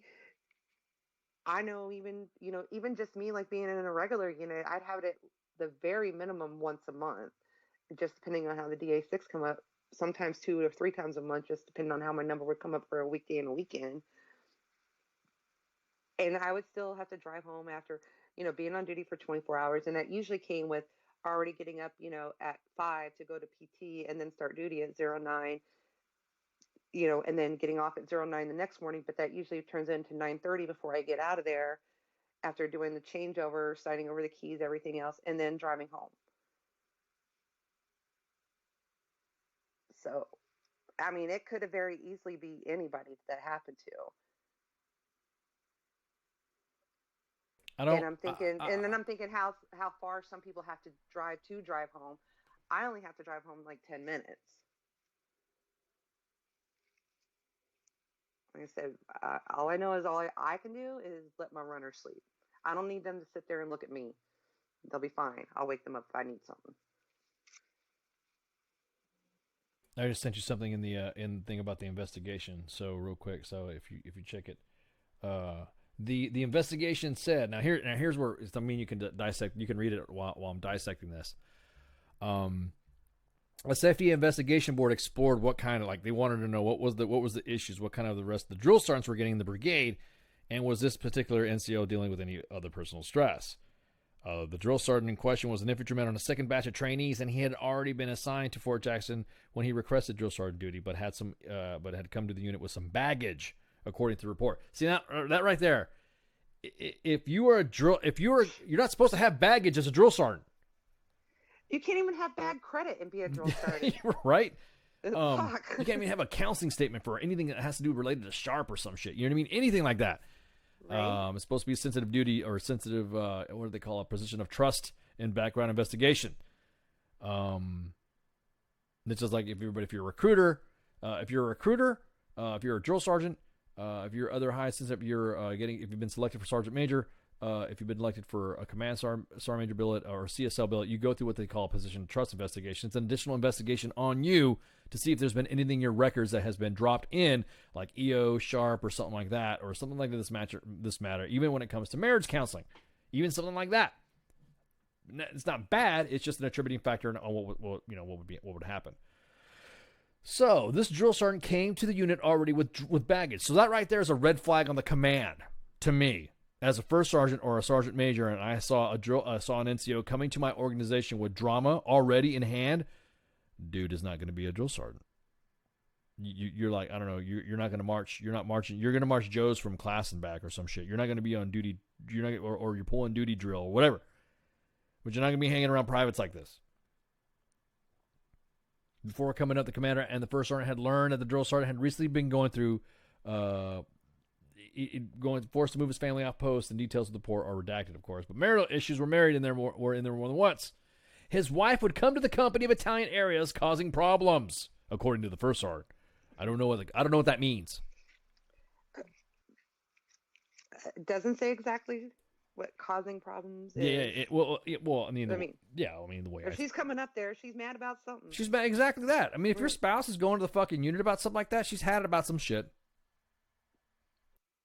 She's totally had it. And he says there's family, so that means there's kids, not just his wife. So I don't want to assume things, and he's a drill sergeant, so he's been in for a minute. Unless he just married her, she's probably been a spouse for quite a while. And it's not like, spouses all of a sudden just decide up and go to the company area and start bitching about some shit. Now, here's a comment that pissed me off, what the first sergeant said to the investigator. With all the issues drill sergeant so-and-so had, he did not think that this was the right time for him to be a drill sergeant. So then why did you put him on the fucking line with privates then? I mean, he's not. If the first sergeant, I have relieved NCOs before as a first sergeant. I've removed them from position to take care of them and all that, and then put them back in position once they got themselves fixed. You know what I mean? That's normal. I'm pretty sure that a lot of training brigades have done that. I was about to say that's a lot of. Sit up in S3 for a minute. Yeah. Go sit up in S. Yeah, exactly. Yeah, you bingo. That's exactly what we said. I've been in a lot of S3s. We've got a lot of people hanging around there. I'm like, what are they doing here? Oh, don't ask. Don't ask. Okay, well then he's my new. They're taking care of some shit. They're taking care of some shit. Good. He's my new DTS bitch. You know what I mean? I got to work on some USRs and shit. I'm good to go. So the drill sergeant was well liked by his leaders and fellow cadre and the soldiers themselves. Some privates gave statements on the serious incident report that he was less prone to yelling than the other leaders and would take time to help them with their marksmanship skills. The questioning of overworking was also key to the investigation due to the fact that the brigade had some progressive policies when it came to taking time to unwind.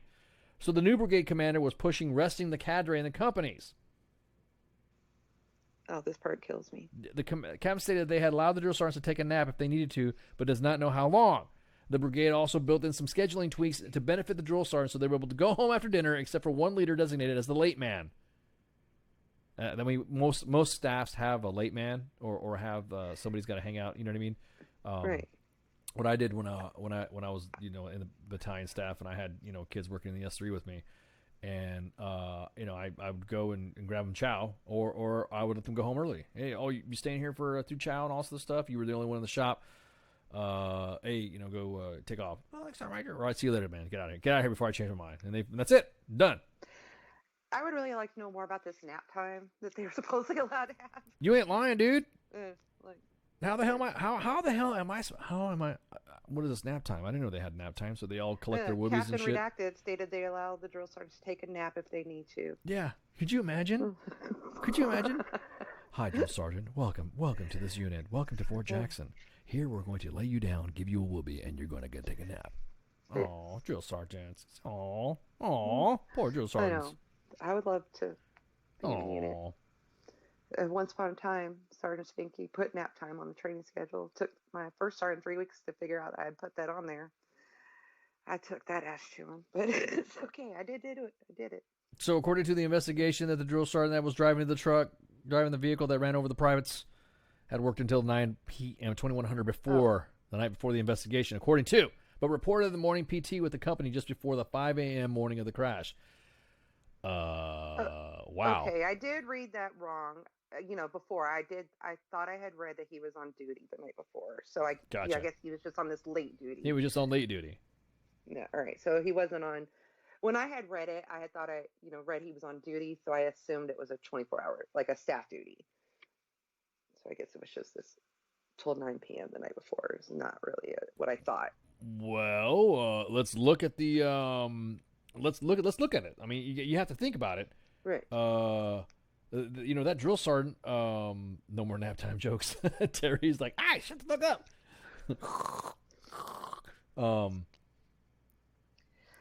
I mean, who knows when the last time he had staff duty was? I mean, that would play a factor because that messes your sleep schedule up. Right. But my point being is that let's look back at all the issues there now. Come on. Right. The first sergeant even said, I don't think he should have been a drill sergeant. Well, remove him from position. Is it that bad in the drill sergeant corps? Or at least out of a cycle. Yeah. Or have him sit out. Hey, you got some family drama going on or something like that? I mean, in the airborne world, if you had family, if you were, you couldn't do jump master duties, you were taking off status, man. Fuck that. You ain't gonna deal with that crap. Deal with that drama. I'm having some. Well, I don't know. I was on jump status. I had some, some marital issues. That should kind of relieve some stress. Right. You know what I mean? Doing shit about an airplane? Fuck yeah. Even without a chute, I don't give a fuck. I'll pull duties. But then again, like I said, the first sergeant right there said specifically that he doesn't think it would have been a good idea for him to be a drill sergeant. So then why was he drill sergeanting?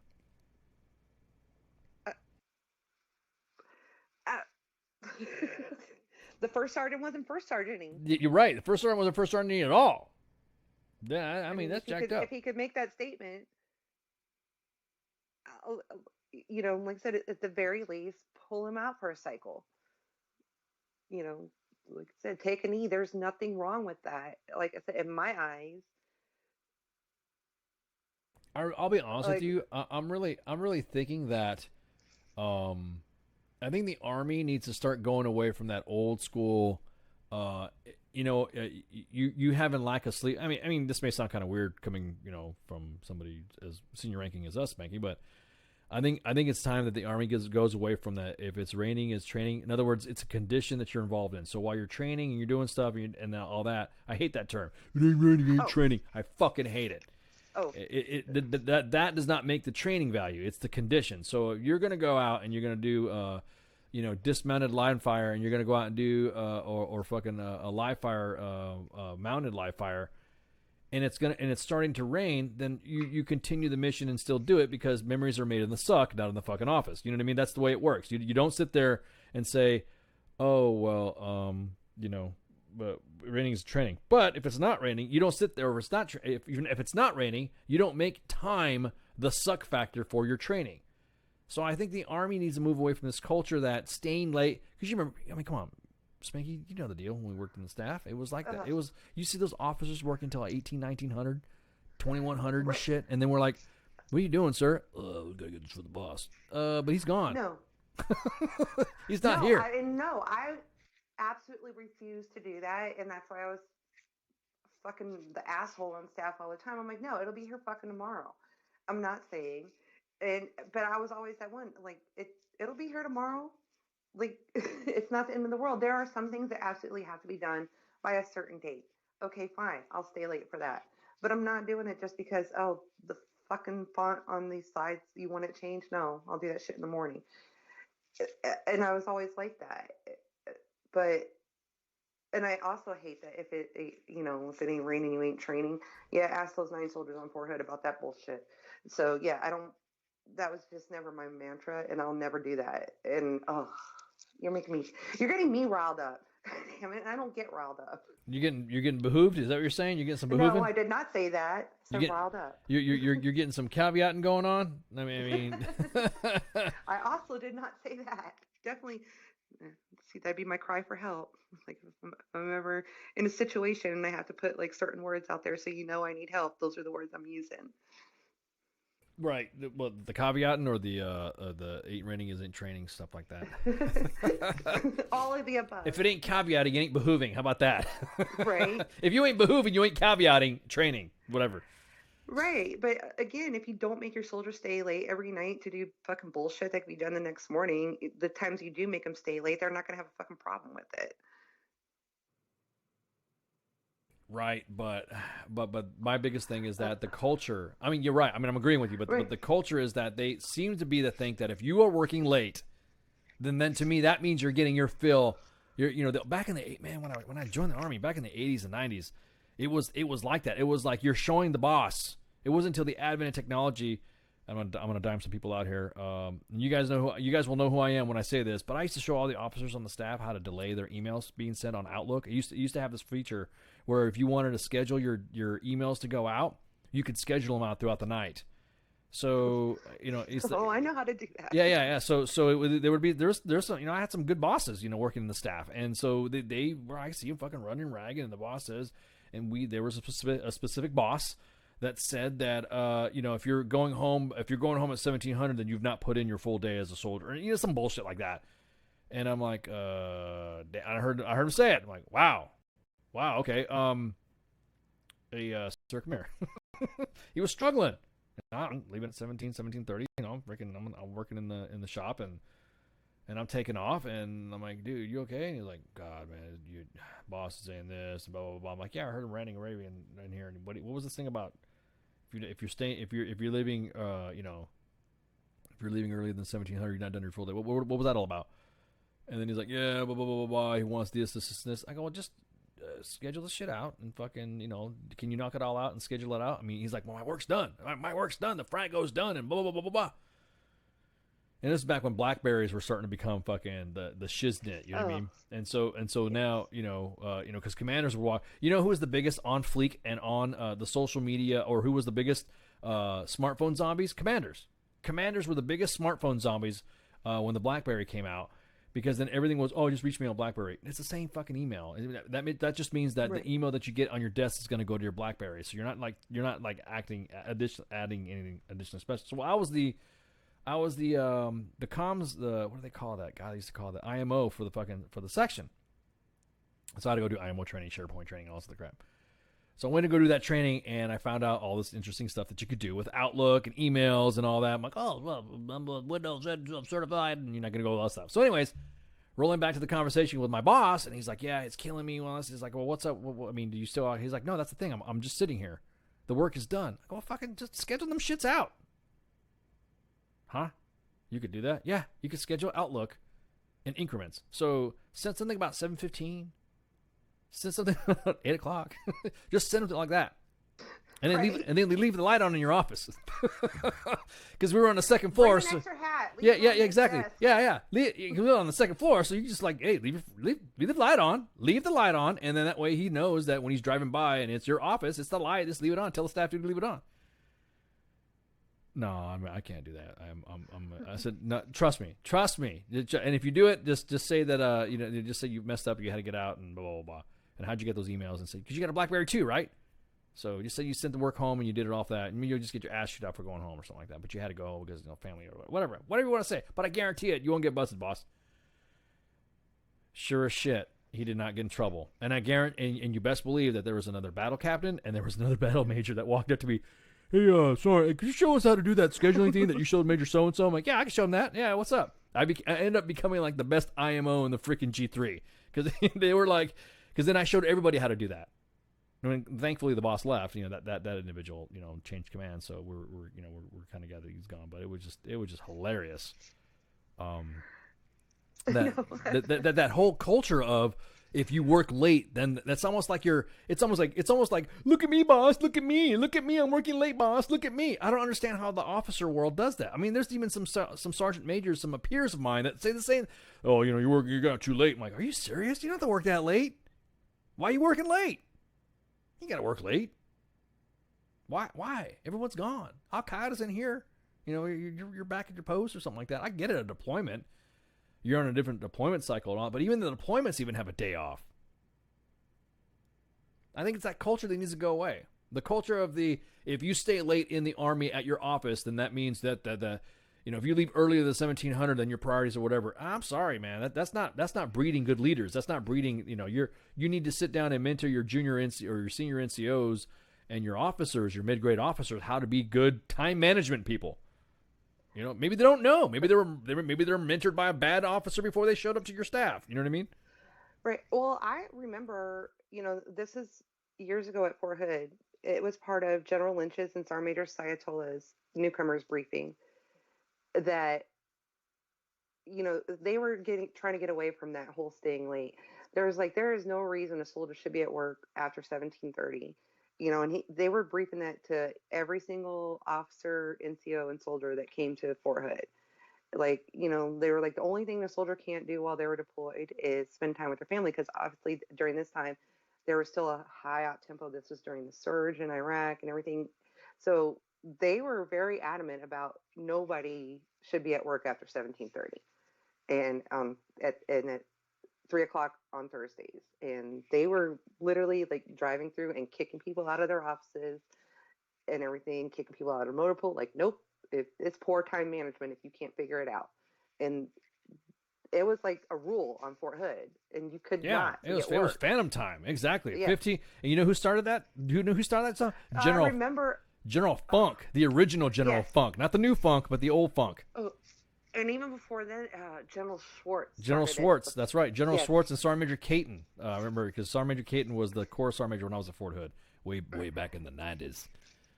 Sergeant Major Caton, man. Oh, that dude was scary because he was like Vietnam veteran, had scars all over his face and shit. He was scary. That must have been a little before my time. He was like, he would see, or like when you had sergeant. See, that's the thing. But he believed that when you did sergeant's time, you did sergeant's time, yes, and you trained hard, and then you got off. You finished your sergeant's time about noontime, and then you and then you cleaned up, did recovery right quick for whatever training event you were doing, and then you go out, and then you're gone. You better be gone. And he used to have, when we used to have the Soldiers Dome at Fort Hood, he would have NCOPDs.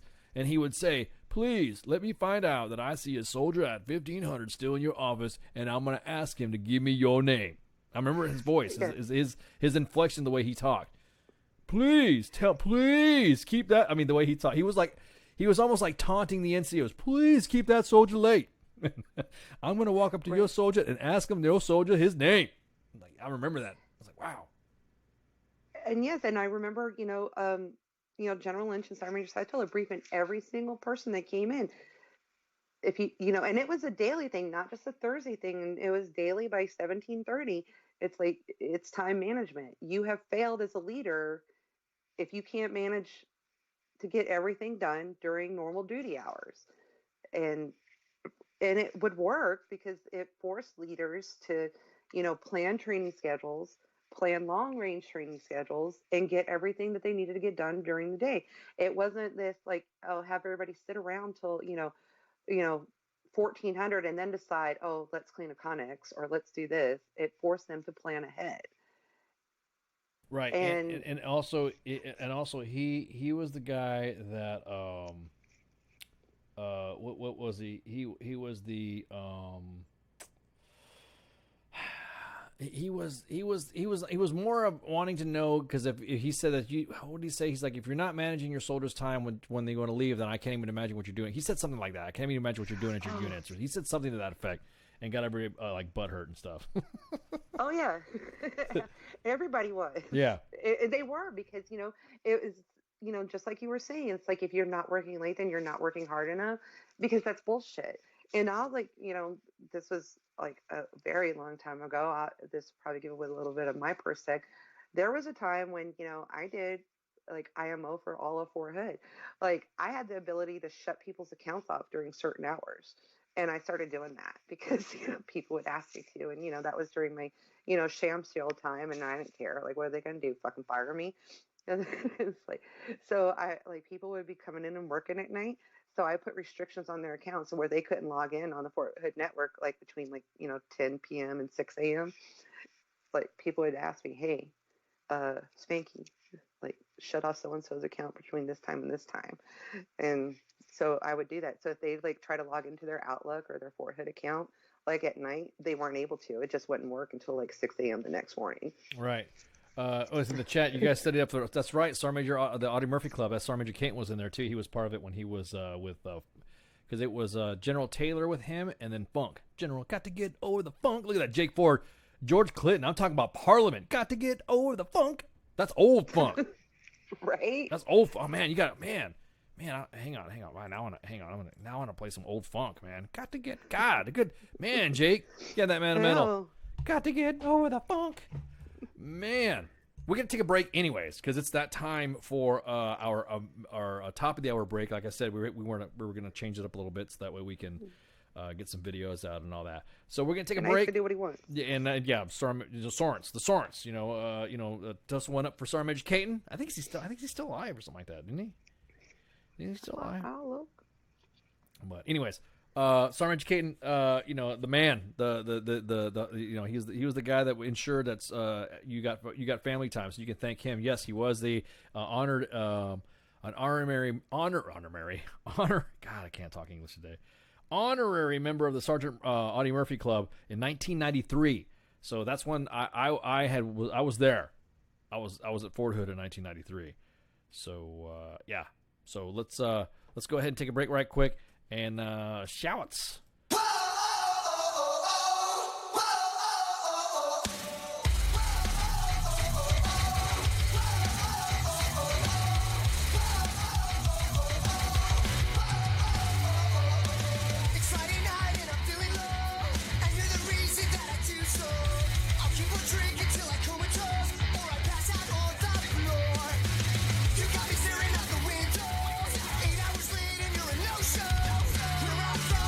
go.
WTF Nation Radio. WTF Nation Radio. Hi, Lieutenant. How are you doing?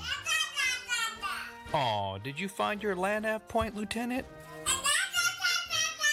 Good job, Lieutenant. You get a Expert Action Badge. Put on your uniform right? Expert Action Badge. Show up to work on time. Expert Action Badge. Qualify on your weapon. Expert Action Badge. Badge of Action. Find your guidon. Expert Action Badge. That's right. Just doing your normal warrior task and drills, you get a Expert Action Badge. Each item sold separately. Batteries not included. Objects in mirror are closer than they appear. If conditions persist, contact a physician. Individual results may vary. Keep out of the reach of children. Avoid prolonged exposure to direct sunlight. Keep in a cool, dark place. And Please enjoy the show. Shots. Shit in a bag, Pogue. Badge of Action. The voice of U.S. Army. WTF Moments. This is WTF Nation Radio. Action Badge.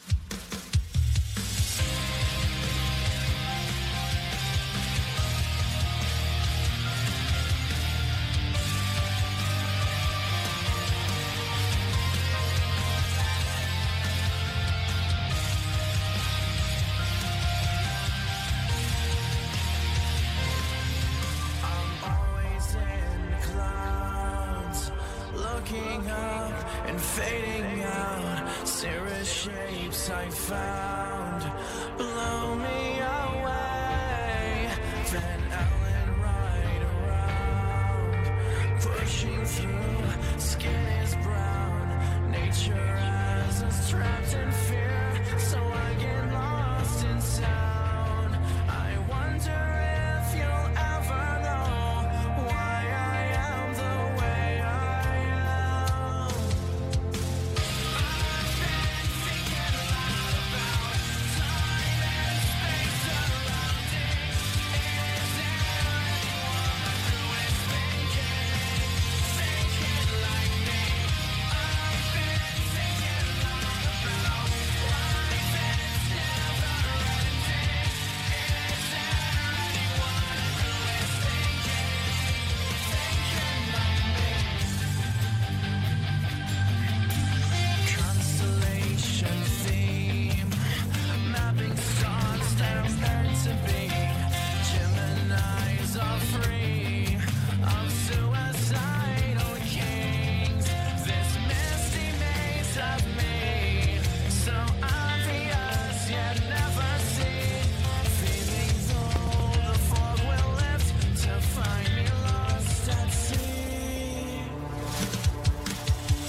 Dude. Facebook is going nuts now. You have Right? mixers going. You have one funk demerit for playing the funk. Yeah. You were Facebook won't even recognize it. Facebook is like, what is this old shit? They're like, fucking the NSA is gonna go off, going, what the hell is this? Fuck, man, this is old, man. You were 3. Oh man, hey man, you guys. Oh well, thank you. The band. What band is looking for this song? God. Oh man. Oh no, people are known that I've got some pipes. People think that I mean, I have been told that I have some pipes. So, what's this band you talking about? It's got to be funk. It's got to be funk. It's straight up got to be funk. It can't be no it can't be no. What was that, Nickelback or something out doing calling cadence and getting all pumped up? Man, my hands are starting to sweat. Hell yeah, that's what I'm talking about. I'm peeking the mics. I don't give a shit. Oh man, it's time to file. Give me your fucking unit, and I'll fucking run cadence with you and shit. Oh, the Army don't play that trap shit. What Bailey? What was it? The Jurassic area? Ha ha ha ha! It wasn't the Jurassic era. It was the Funkadelic era. What are you talking about? The Jurassic? We are. What was that? Like Jeff Goldblum said. Now we are going to see some funk on this funk tour. Oh, ha ha ha, Bailey. No, man. That back in the day when you had individuals that were freaking calling cadence and stuff like that, and you had that one super my platoon sergeant back in the day at Fort. I mean, we're going back to Fort Hood again. He was the one that was telling me, specialized, you got to get some rhythm, you got to do this, and this, you got to do cadence, you got to listen to this, you got to listen to that, you got to beats down and all that. And he didn't seem like he was a musician, but damn, dude, he knew, like, it was like the Army thing. It was the Army-ish, the Army-ing of it. Like you said, Spanky, you would run a cadence, call a cadence right now. I guarantee it right now that I can sing some cadences with some Joes that'll be like, who the hell is that? Who's singing that old shit? Right? It ain't trap music and shit. You just gotta have rhythm. Got to get over the hump. I'm not gonna lie, that was never my strong point. Getting over the hump, or the cadence. Getting over the hump. No, like having like that deep voice rhythm that you need to Oh yeah. Oh no. Yeah. See, people who know me, who really know me, know that I have an Army voice and I have, the talking voice and shit like this. Yeah. When I'm marching, I could get it. Oh. When I'm running, I couldn't. Oh, I could. Oh man. I remember that as soon as you said Parliament, because that was one of the kids. He would sing the song and he would say, all right, check this out. When I say this, you say that. When I say this, you say that. So when we were singing in cadence, and he was calling cadence, we were running, and he would be singing like George Clinton while we were singing the fucking the chorus. I'm like, this is fucking awesome. So I'm like, hey, Sergeant, could you tell us more cadences? So we used to sit down. All he did was he's like, you need to go down to the record store and buy your Parliament. I'm like, oh, that's Parliament? Oh, I don't remember that. Okay, well, let me see. So, and I asked, I got the record. I already had it. I just, my uncle gave it to me back in the day. So, Parliament, baby. Buckalacty versus the placebo syndrome with Sir Nose. Oh, man. Sir Nose and the Star Child. Fuck. Fall in. See the report. Right face. You know what? I think I'm gonna do that. Fuck it. I'm gonna show up to one of y'all's formations and I'm gonna just call cadence. Matter of fact, I'm gonna find out when y'all are doing a run, and we could call cadence, right? Is that sergeanting? That's absolutely. That was fucking awesome. Thanks for that memory, man. That was fucking awesome. Too bad nobody in the reserve runs.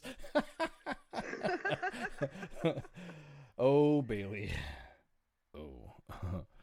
Oh, she went there. Oh, she went there. Oh, well, Billy. So much pleasure in my mouth. We even actually have a song that I even have a soundbite. Soundbite for the ladies that ask me questions like that, and it's a soundbite because you know how Stankus has "You Got Stanked."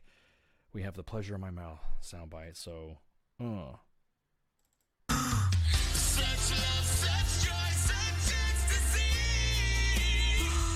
So much pleasure in my mouth. So much pleasure in my mouth. Oh man, you ain't lying, Brandon. Yeah, that's what I'm saying. My platoon sergeant back in the day, back in the day, he could move mountains. I mean, after you ran cadence and after he called cadence during a battalion run or a brigade run, you're just like, what the? You know, it's the first time I ever heard him calling cadence. You're right. I wanted to move, not souls. I wanted to move mountains. I wanted to, you know, that's when it wasn't like a, you know, it wasn't that, you know, lock and load a magazine. It wasn't those. There wasn't one of those things. It was one of those cadences that made you like, whoa. You know, I've spent a lot of time on Fort Hood as a younger soldier, and let me find like a small all-male A group run, and they're singing some good cadence, and I'd be like doing my PT test on battalion. I got like my best times. I'm like, I'd just like be running like a couple steps behind them. I'm like, oh, don't mind me. Yeah, exactly. I just like fall in a couple steps behind them. I'm like, you know, just like, nope, just keeping up with this A group. Like, yeah, just like hanging all out. in. Yeah, exactly, just hanging out, man. I just, like I said, those some of the things.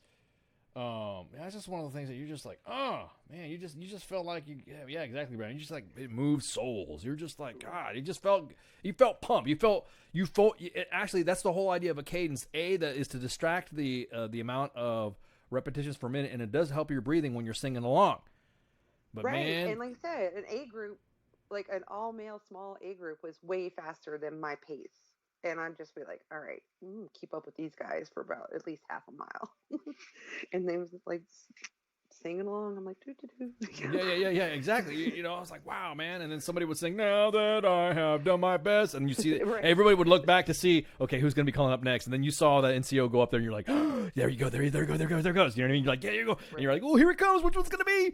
And then which one's going to be? Then for the show, I'm going to be blaring this in my stereo. Matter of fact, I wrote it down. I'm gonna download it. Oh, exactly. One of the things I'm inheriting from my parents is like their record collection, and I'm so like trying to steal it from them now because I want it now. Yeah, exactly.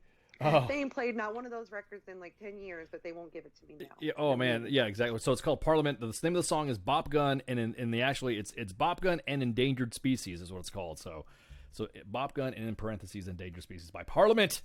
The original Masters of Funk. That's funk right there. Original funk, man. That's some good shit.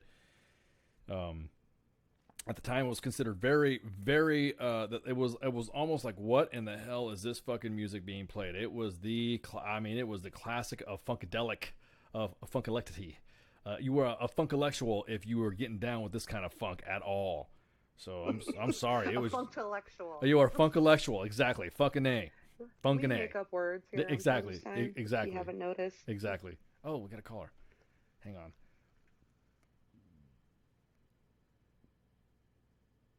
WTF Nation Radio, you're on the air. What's up? Hello. Wait, yo, I just dialed this number. You hear me? Yeah, I can hear you, man. What's up? I'm sorry, man. I didn't catch your name. I just tuned into WTF Army moment. Yeah. This is Ice and Spanky. I'm the host of your show. My co-host is Spanky. We're both senior NCOs Hello. representing the United States Army. As senior NCOs provide you sergeant's time, of course, entertainment for the active duty and reserve and retired personnel. What's up, man? Thanks for calling. Your first time calling? Nothing, man. Yo, yeah, I was just listening to when you were talking about cadences, man, and I just started laughing. I was laughing hysterically because the cadence, the whole cadence thing was awesome. Well, it wasn't a bit, man. That's how I roll, bro. That's how I roll. Yeah. So just a bit of background. So I enlisted infantry, and back in 2001, like before 9/11, and then I transitioned to an officer, like 4 years later after my first deployment. 'Cause I was like, hey, I did 4 years, so now I got to figure out, am I gonna stay in? Am I gonna shit or get off the pot? You know what I mean? Right. And I was like, well, I already have my degree, and I was like, well, shit, I might as well just I'll do it. But so when I was in Iraq, I re-enlisted. I re-enlisted for like the max. I did 6 more years, and I got paid. They gave me $12,000 for that. And this was like in 2002, 2003 when we were in Iraq, and it was hilarious because I already had a packet in for the officer school. So they gave me $12,000 for a 6-year contract, and then I said, "Hey, I dropped my officer packet," and then they accepted me. So I only did 1 year of that 6-year contract, and I got to keep the tax-free money. Nothing wrong with that. Ain't nothing wrong. That's a hustle, bro. That got you in. You know what I mean? That's all about the hustle at that point. Yeah. See, that's the thing. Like a lot of people have served, and they're like, man, the Army screwed me, and I'm like, man, you didn't screw the Army. That's what you need to do. You can't let the Army screw you. You got to screw the Army. Well, I wouldn't say so much as here's the way I see it, and from a sergeant major's point of view, here's what you got to look at it, man. You got to look at it like this: you're not screwing the Army. You're actually enhancing the Army and enhancing yourself by becoming a better soldier. You know what I mean? If you want to better yourself, like you went from a Joe to being an officer, right? So if you went from a Joe for being an officer, you have actually improved the Army by creating a company commander, another person to command a unit. You know what I mean? Oh yeah, dude. I was a tank company commander. I was a company commander for 3. I did 36 months as a company commander, and then I got relieved. What do you mean released? I got relieved of command. Go on. Oh, go. I got a GOMAR. I got a relieved of command. Whoa. So I did. Oh yeah, dude. I was gonna be General Blitz's aide de camp. I was on the throne. I was gonna be a young senior captain. I was gonna be aide de camp to General Bills back in the day, and I had enough rope to hang myself with, and I went out and did something fucking stupid. Yeah, I was a high roller, man. Okay, nothing wrong with that. I was a high roller. So you want to know what I did that was stupid? What'd you do? So my XO, when General Bills came to visit us in Poland, I had my XO, and he was getting promoted to captain, and so I had General Bills promote him. This was already after fucking Governor Perry came and visited us in Poland, and that motherfucker didn't even know. He kept asking where fucking the Crimean Peninsula was, and we were up in fucking Poland. Motherfucker's like, so where's Crimea? And I'm like, dude, I have the whole map up, and I'm like showing him like, I'm like, dude, oh, dude, it was so weird. I was just like, I didn't even know what to say when he did that. But anyway, so I promoted my XO to captain, and then so the night that he got promoted captain, General Bills took us out and we started drinking. He took us out to a Polish pub that he knew that was near the hotel that he was staying at, and he started drinking, and it was all the commanders, all the leadership was great. So then the next night after my XO got promoted, I took my XO out and my mortar platoon leader and my S1. And so it was me, my promoted XO. I was the tank company commander, or the HAC company commander. We go out to this bar in Poland, and then we just get kind of lit because the beers are huge.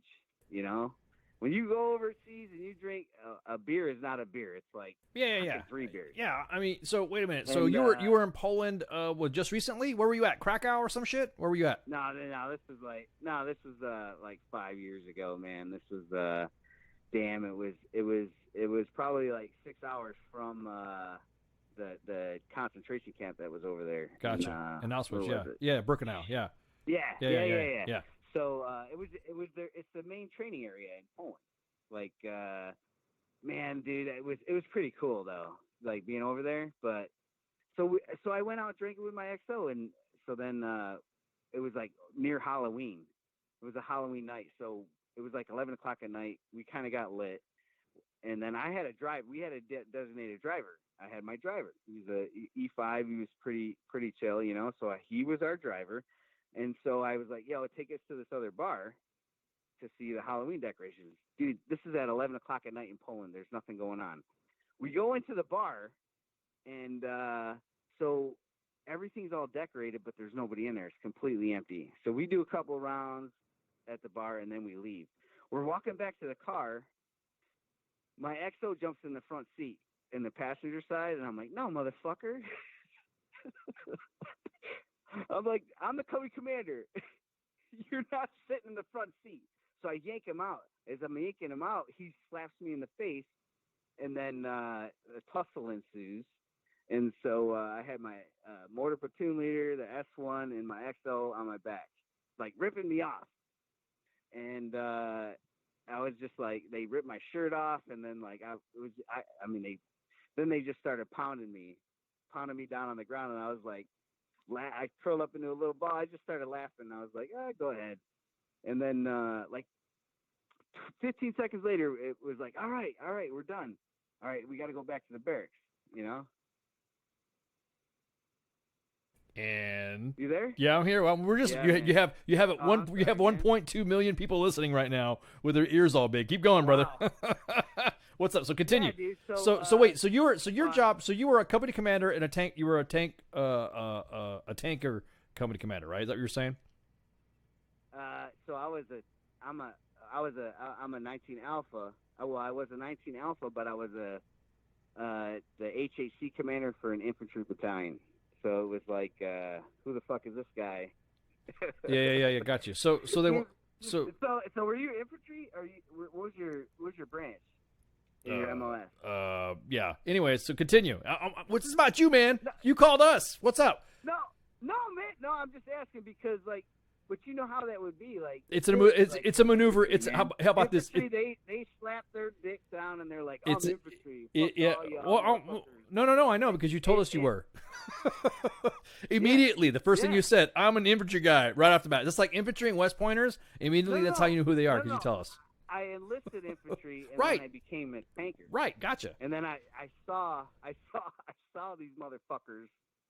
Man, the infantry's like it's like a little fraternity. They have their own little people. I love them, but they're dicks. Total dicks. I don't fucking care, you know? But, yeah, man, so me and my XO and my mortar platoon leader and my S1, we had this tussle. We get back in the car. The driver, we drive back to the barracks in Poland, and it's just like a little military compound in Poland. I mean, it's pretty standard. They kind of like have their own little hotel.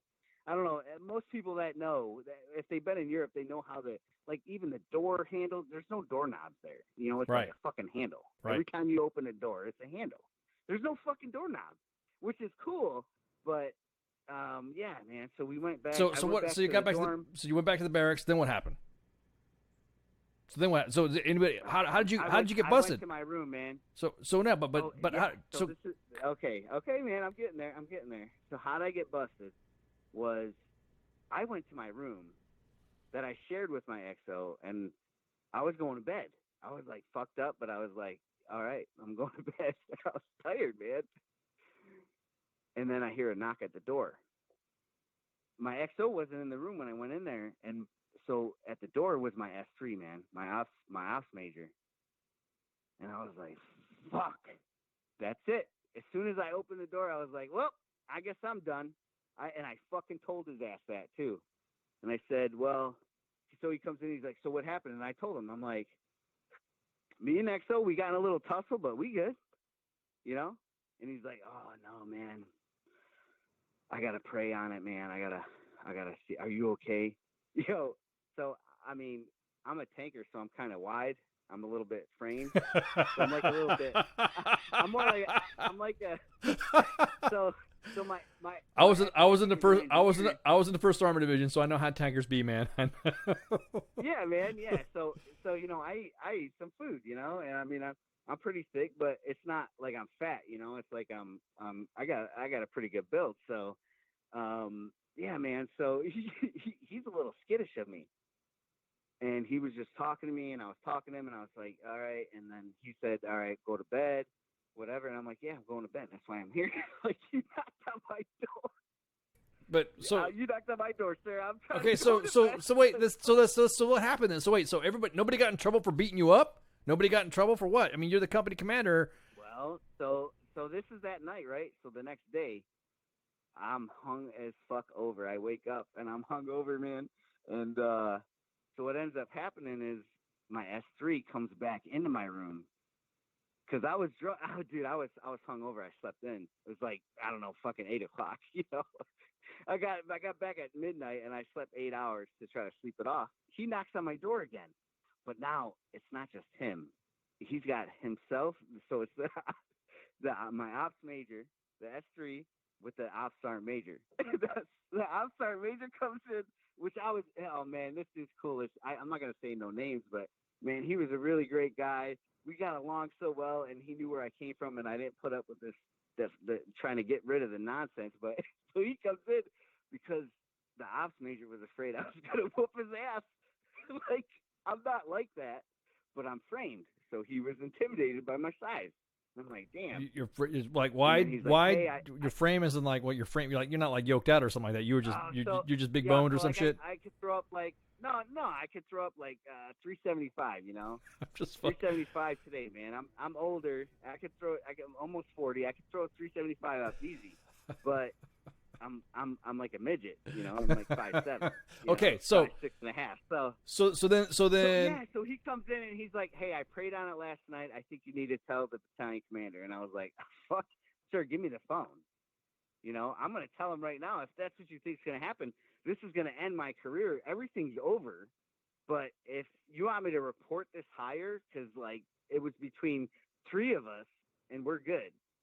You know, I mean, I have no animosity. It was a fraternal juvenile thing that happened, but you can't see that. You think there's a real problem here, right? So then he calls. He was pressing me to call the battalion commander, and I was like, "Fuck, I'm gonna call him." So I call up. I called the battalion commander. No, this is what happened. He's like, "All right, I'll call the battalion commander and I'll let him know," because he was up in Latvia, and we were down in Poland, so he was on the road. And then what ended up happening was the day goes on, I sober up. And then this is fucked up, but my FSO, my FSNCO, and his 2 soldiers, they were driving to get pizza in Poland. And they fucking ran off the road and squished the car in between 2 fucking trees. So they were like at an accident scene in fucking Poland. So, and I'm kind of like fucked up. Not fucked up, I'm like hungover. So this is like 24 hours, 12 hours later. So 6 o'clock at night, it's black as shit because Poland, how the sun goes, it's really, their hours of daylight are like 4 hours of daylight in the winter. Yeah, because they're near their, because the region of the Arctic Circle and also they're near, I got it. So I go respond, right, as the commander. I have this relationship with the Polish MPs. I link up with them. And I'm at this accident scene, man. I have these pictures. Dude, this motherfucker crashed the car in between 2 trees. Like, I don't know how the fuck he did it, but he swerved off the road and crashed the car between 2 trees. They went to the hospital, and then I get a phone call from my S3, and he's like, hey, man, I need you to leave that scene and come back here. You gotta take a phone call. And I was like, hey, sir, you know I'm on this site with the Polish military police, and some of my soldiers are in a fucking ambulance. But you want me to drop this and come back to take a phone call? He's like, yeah. So I fucking leave the chaplain, who's a young lieutenant. I leave the chaplain there, and I'm like, sure. I'm like, hey, chaplain, whatever is it? Yeah, chaplain, hey, man, you got to stay here. I got to go back and take a phone call because I'm about to get relieved from command. I was like, what the fuck? So I go back, and that's what happened. Hey, we suspend you at command and pending out an investigation. I'm disappointed in you for your actions and blah, blah, blah. I'm like, what the fuck? So that phone call ends, and then now I'm suspended of command. This is like in October. So then they started this 15-6, and I was like, really? We're going to go there. Okay. And everybody knows, and I'll tell everybody who's listening right now, if you do a 15-6, if you do any kind of investigation or somebody reads you your rights, you only say one fucking word, and that's lawyer. Lawyer. Do not fucking say a goddamn word. I don't care. Don't let it pressure you. Because these motherfuckers tried to do that to me. They even had our brigade sergeant major come to our location, and he started interrogating my other soldiers to see if it was a negative command climate, if I was a toxic leader, if I had all this other bullshit. And the sergeant major, who hated our brigade commander, he fucking hated our brigade commander. He found out that my soldiers were coming to me, telling me this shit. And I was like, dude, don't talk to me about this stuff. You go do what you gotta do. I'm not saying shit to anybody. And my soldiers they kept telling me, hey, sir, we need help. I'm like, listen, man, I can't do anything because I'm not taking the green weenie. I'm going to lawyer up, and because I know my damn rights. And I know that what happened was juvenile and whatever, but it was done. Everyone pressed it. So guess what happened? Hey, you're suspended of command. They kept me in Poland till December 15th, like a month and a half. So they relieved me of command, suspended me of command, kept me with my company the whole entire time for another 45 days, just sitting there. And I'm like, I'm laughing, man. I'm fucking working out like a maniac. That's all I'm doing is working out, going to the gym. I have no responsibility. Oh, and guess what? Dude, since it was an HHC, dude, they had so much fucking property. Dude, solid hundreds of millions of dollars of property spread throughout fucking Eastern Europe. So guess what happened? So I'm a property maniac. So I keep my hand receipts tight. So they suspend me a command. After 30 days, I'm not liable for any losses. So any of my soldiers or platoons or whatever, they lost a vehicle, a fucking 113 that flew down the road. Hey, after 30 days, I'm not responsible because that's the fucking Army policy. It's awesome. So after that, I was just like, well, fuck, I guess I'm going to get a go, man. They bring me back to Fort Hood. I leave back up with my family, and I know what's coming. They served me a Gomar on oh, hey, you have 15 days to respond from December 20th. And I was like, what the fuck? So then I couldn't get a lawyer, but I found one, and that motherfucker charged me $2,000 to write a rebuttal that I had to read through and correct because I wasted $2,000 on a fucking Gomar rebuttal. So that's another thing. Because a lot of people might be listening about Gomars and know what those are. So yeah. So you go out and spend money on waste your money. You need to write that letter and make it as personal as possible to whoever you're writing it to. Because I wrote that dickhead wrote that Gomar, and General Bills put, I was going to be his aide-de-camp. I had already had the job. I put that motherfucker on the plane to go fight in another country. And I had that job, and I lost it because of fucking, in my opinion, yes, it's on me. It's my misjudgment. But it's about the quality of people that you serve with. As much as you love them and you think they're your brother, sometimes there's that little inch where they're gonna try to stick a weenie in you. And that's what my XO and all the motherfuckers did. They went to my S3 and they fucking said something. They didn't have to do that. They were afraid. That's why I'm saying, man, if I was a little bit smaller and less intimidating, people wouldn't be afraid. Because that's why they went to him. They were afraid. They thought that I was going to have retribution against them for beating my ass. Yo, the sign is real simple, B. It says wrap it up. It's hilarious. Juvenile was funny. But I think they got scared. They were like, oh, I got to tell on somebody. They come back. They served me my permanent Gomar, man. And then they relieved me of command. And then I had to go to a show cause board. But that took about another 12 months. So I had to move my family down somewhere else. And we got set up. And then when I went to the board, they didn't kick me out. They kept me in. They said, no, you know what? We see that this is all bullshit. And we're going to let you continue to serve. So I served out until retirement. Yep. And so then I filed my VA claim for getting fucking blown up and shot at all the time. I mean, you know what? Like, people complain about it, but that's what I signed up for. I did that shit, and I continue. If they had a position right now, I go back in just to get shot at. But all right. Oh, well, okay. Let me ask you this, because this has got okay. It sounds like you're leaving some shit out. Just as me. First off, yeah. So you are okay. I'm just making sure. So there's some other details in there too. So first, you what started the fight? I mean, you're beating up on your troops. You're fighting your Joes. No. You no. I mean, it's not. No, it's the same. But no. But it's not juvenile when you hit your Joes. I didn't hit my Joes, man. So why the hell they understanding? No, I am understanding. So that's what I said. You just said I tried to pull my soldier out of my XO out of my car, and then he slapped me. Was it an inadvertent slap, or was it what was he? Well, you're all playing grab ass or something like that? Was that what it was, and it was misconstrued? Yeah. That's what I'm telling you, man. He hit me in the nose So like, you know when you get popped in the nose and your eyes just fucking water? Yeah, but what I'm saying though is that, so how did it get? Yeah, so, how did it? so How did it I get? I reach into the car. And I grab his jacket. I'm like, no, you're not sitting in the front seat. And he pops me in the nose. So how come nobody else got? So how come? So then I pop him in the face. And then as soon as I pop in the face, everybody grabs me and pulls me off. Well, yeah, because it looks like you hit your troop, right? Yeah, after he fucking hit me in the nose. Well, yeah, dude, not but my you don't. troop, man. He's my peer. He's my peer, man. He's my XO. Oh, this dude hit me. Whoa! He's your company. He's eating meals with my family. Look, dude. He's eating meals with my family. We Dude, are like brothers.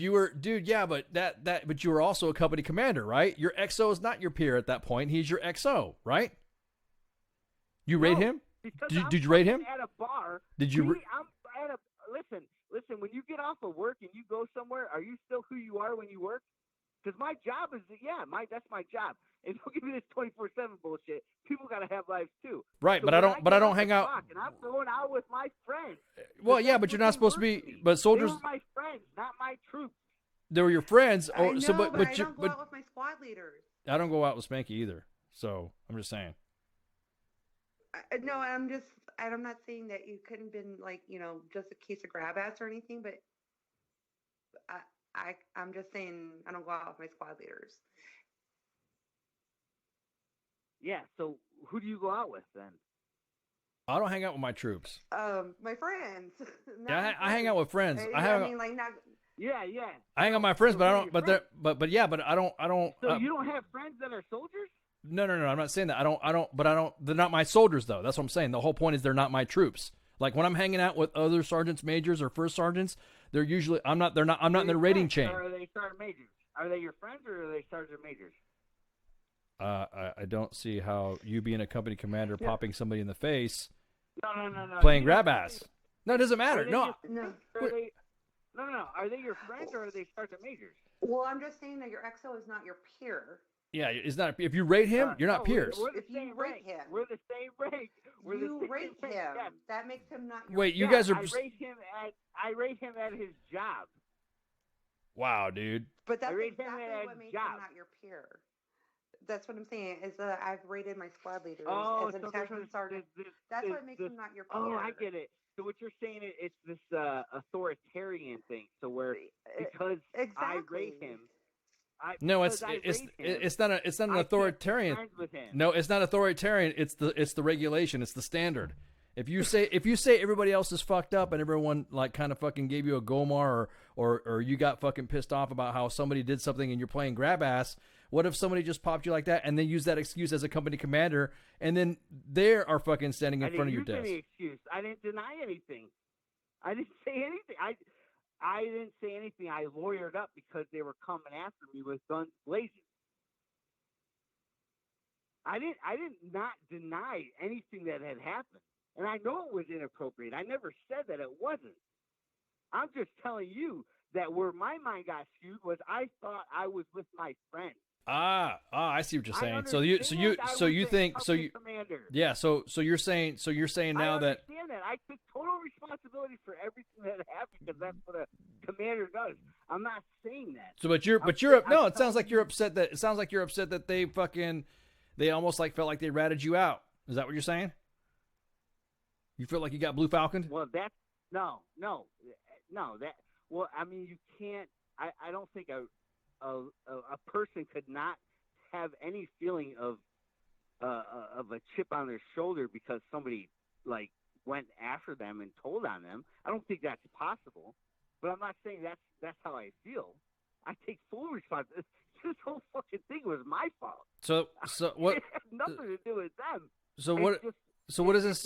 It's a like a little sliver in there where you think, well, fuck, why did that person do that to me? And you're like, dude, you did it to yourself. You're an idiot. Like, oh, so you're giving us a life lesson then. That's what you're saying. You should take responsibility for your actions, but be careful. Make sure you lawyer up. Totally. Yes, absolutely. But I'm also saying it's more like this: know your role and act that role, and don't have any like grandiose illusions that people are out for your best interest, right? Because Are you drinking right now? am I drinking Yeah. right now? Yeah. No, I'm not drinking right now. Okay. My mouth is dry as hell though. Dude, because you've been like we originally were talking about cadences and shit, and then you said, hey, just like talking about cadence. Yeah, no, because I thought, and then you went, and then we had to like play some sound effects, like you need to wrap it up, B. You know what I'm saying? Wow, man, it's hard to talk, man. Oof. How do you guys do this? How long you been talking? Yeah, you got a bottle of water next to you too. I know. I got booze. Yeah, I drank. I'm just telling you, I'm drinking. But but then this is sergeant's time, man. I'm a non-commissioned officer. I'm supposed to talk. I'm supposed to give you all that guidance and shit. Well, Hey, we got. When I saw you at first, you guys had like 24 views. Are you guys still up there or not? Yeah, we're still good. Why? What are you at now? Why you? Well, no, I can't see the. Why does it matter? I'm just asking. Yeah, why? Why does it matter? Are you? It doesn't. I'm just curious. Yeah, dude. You had told me you're like you got 1.2. No. We have one. Yeah, we have 1 point. And I Yeah. was like, what? Yeah, we have 1.2 million followers on this. So everybody who follows this page is going to get a hit when this podcast and everything gets loaded up. That this all transpired. So it'll be here for posterity for life. I'm in the library of the internet now. Yeah. Memories of life. So we got to go, man, because we got to do house cleaning. We got to close up. Hey, but yeah, you're absolutely right, man. Life lesson, man. It's you have to take responsibility for your actions, and you cannot think that you just gotta maintain your stuff, man. That's what I'm telling you, man. I had enough rope to hang myself with, and that's what ended up happening. I was stupid. Did something stupid. It was a lapse in judgment. I totally admitted that. It's just, I wish I just wish I could go back and not have that happen. Well, but it did. Well, So I'm glad. Thanks for the life lesson, man. We got to go. Yeah, man. All right. Have a good night. All right, bro. Have a good one. Later. Nate. Wow, man. Woo. Man. Celebrities accepting awards get played off by the house orchestra when their speech runs on too long. My parents are really just straight down a hot land. I was oscillating here trying to. You need to wrap it up. Wrap it up box. You've That got boy's that a same rose. power. Don't mind Drake, though. Okay. Anybody right? From the makers of the Home Stenographer comes the Wrap It Up box. It's like being the director of What I got out an of awards that. show everywhere you go.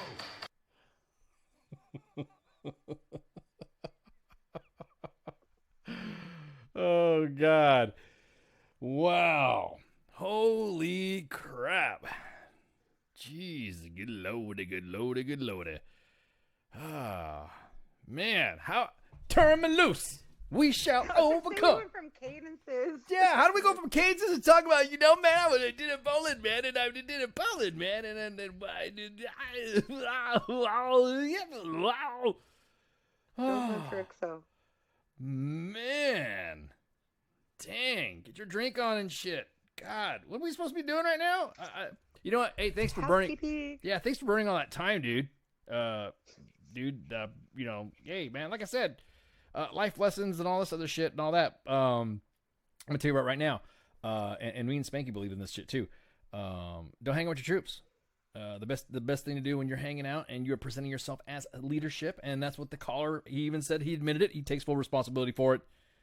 Then that's what you got to do. You have to take responsibility for your own actions. It's sometimes better not to hang out. And I'll be honest with you, I mean, I only hang out with my soldiers when I have like a social event that we have to do, like, fucking Hell and Farewell or some shit like that, and I'll drink a couple beers or whatever. There's only been a couple times where there's been some after official function meetups, but it's been limited, and I just go there going, "Hi, see ya," and I take off type shit. You know what I mean? So that's really the only thing. Everyone's commenting in the chats. The fucking you guys are awesome. But anyways, so house cleaning. You know that Minx is back. She's doing her. She's back. She is. She's back, and I don't know. I think she's. I think she came back with a furious minxing going on. There was some. I mean, she was going off. So I'm pretty sure. Minxing is now a verb. Yeah, minxing is now a verb. It's going to be one of those things. So now we have Monday, Tuesday back as well. Then of course Thursday and Friday still kind of like I said, hanging out. And then Jay Reddy's taking some leave to chill out. And then we have Sunday kicking over the cause. Wednesday we have day off. That's our no broadcast day. So that way we can all take a break and reset and get ready for the broadcast week. First, it's kind of weird. Everyone, I don't know how, but it seems like the Wednesday day off seems to be kind of a good thing for the station and for you guys too. Everybody who tuned in, I appreciate it. Every you guys at Fort Carson, Fort Hood, thank you for all the comments that you threw at us as well. Again, tomorrow is going to be Fort Polk's Town Hall in regards to housing. From what I heard, there are some spouses that are going to be doing the same thing, like you saw the spouse at the Fort Bragg Town Hall. For our guests for the following week, we got Sergeant's Time. We got the Monday edition with Miyoko Hikiji. She wrote a book, Being All I Could Be, the story of a wounded warrior in Iraq. Everybody knows that now that the Army has, and the military, the Department of Defense has allowed women in specific combat roles to include combat MOSs and the Special Operations Field, then this will be an interesting take and all that. And she is also a family, she writes, she's unit correspondent, and she talks about her deployment running supply convoys as well. But yeah, so we'll be getting that. And of course, next Thursday, oh my gosh, we have our first general officer coming on to Sergeant's Time ever, actually, on WTF Nation Radio. This is like a history-making event. I mean, we have to, me and Spanky got to get a haircut, nails done, and our uniforms pressed and boot shine for this. I mean, right, getting the GO flag out. We had to dust off the GO flag and put GO graphics ready to go for Brigadier General Patrick Donahoe. He's going to come on here and discuss. He is currently the Deputy Commanding General for Operations in the 8th Army of Korea, and he'll be joining us on Sergeant's Time to talk about the anniversary, the 75th anniversary of the 8th Army. If you study up on the 8th Army, you'll wow. Of course, he's also going to talk about some leadership stuff too as well, and give us a tidbit on some of the information that he has for leaders and non-commissioned officers. If you know him, or have heard of him, or been stationed with him, or whatever, he's been around. Great guy, and I'm actually looking forward to it. I actually had to I had to do like official stuff today. I was kind of like, and I felt weird. I had to I don't know if I had to prepare slides or something like that, or maybe do I? No. Okay. No slides. Okay, good. And then we're gonna have Mark Baker on March 4th. Mark Baker. If you guys don't know who Mark Baker is, you're gonna learn. You're gonna learn. Actually, if you've read the Army Times, you have seen Mark Baker. He is the guy, the cartoonist of the comic Private Murphy, Private Murphy's Law. Well, he's doing up another comic called Charlie Mike. And these are stories that are of real people and real stories just depicted in a cartoony animated way, like almost like a comic book, like a narrative story, using graphic storyboards. Yeah, that Mark Baker. I used to read his stuff, and I got a couple of his books. Private Murphy's Law. I mean, if you read all the Blue Falcon, all the stuff, all the general stuff that you see Private Murphy joining when he first joined the military, for him going to jump school, for him going to be a sergeant and all that, him being deployed, memorial. I mean, if you guys know that Private Murphy is intertwined in the Army culture, just like U.S. Army WTF Moments and WTF Nation Radio. So it's one of those things that you gotta check it out. I can't wait for him to come on as well. Let's see. Real quick, what was I gonna say? Oh yeah. Hey, look. Somebody asked me. Somebody said, "Hey, you guys make all that money on WTF Nation Radio." I'm not gonna know what you're talking about. Nobody gets paid at WTF Nation Radio. We don't make the big dollars that everyone thinks that we do. Everyone works on WTF Nation Radio staff is volunteer. This is not a nobody owns, nobody has. We don't have big fucking sponsors and all that. Our partner, War Horses for Veterans, they contribute to running our stuff. That's what some of the partnerships they do with us. We are by donation only. That's it. You go on our website. There's a PayPal thing. Donate to the station. That's exactly what it is. You guys are our shareholders. You know, and the WTF Nation Radio is the stock that you guys own. So if you guys want to keep the station running, this is what keeps the lights on. And this is what makes sure that all the servers, updates, computers, and stuff like that, all the cool stuff that you see, all the technology that we use, and all that to get you broadcasted all globally, to include the Far East, even into Australia, even Nepal. We got some metrics out of Nepal. That's freaking crazy. That's like, alrighty then. You know, that's like freaking, that's like way out there. That's crazy. Thailand, Nepal, Australia, Vietnam, Syria, yeah, Iraq, yeah, you can include those places, Tajikistan, all this other shit. Yeah, we've been seeing those too. They include Ireland, Scotland, so all around. We even got Latin America locked out. We got Colombia, we have Honduras, we have El Salvador, we have those in those countries as well. So Brazil. So everyone, believe it or not, if you go on to WTF Nation Radio's page, you'll see donate at the bottom to kick in a couple bucks. That's what keeps the station going. That's what keeps the lights on. That's what keeps the servers going. That's what keeps you guys, and that's what keeps us on. That's how we don't get shut off. And people are trying to find out who we are, where we're at. We don't like, no. That's how we're able to do what we're doing. So there's the plug. So we do, guys. We totally appreciate your all's assistance. I want to thank you guys again for being patient with us on the town halls.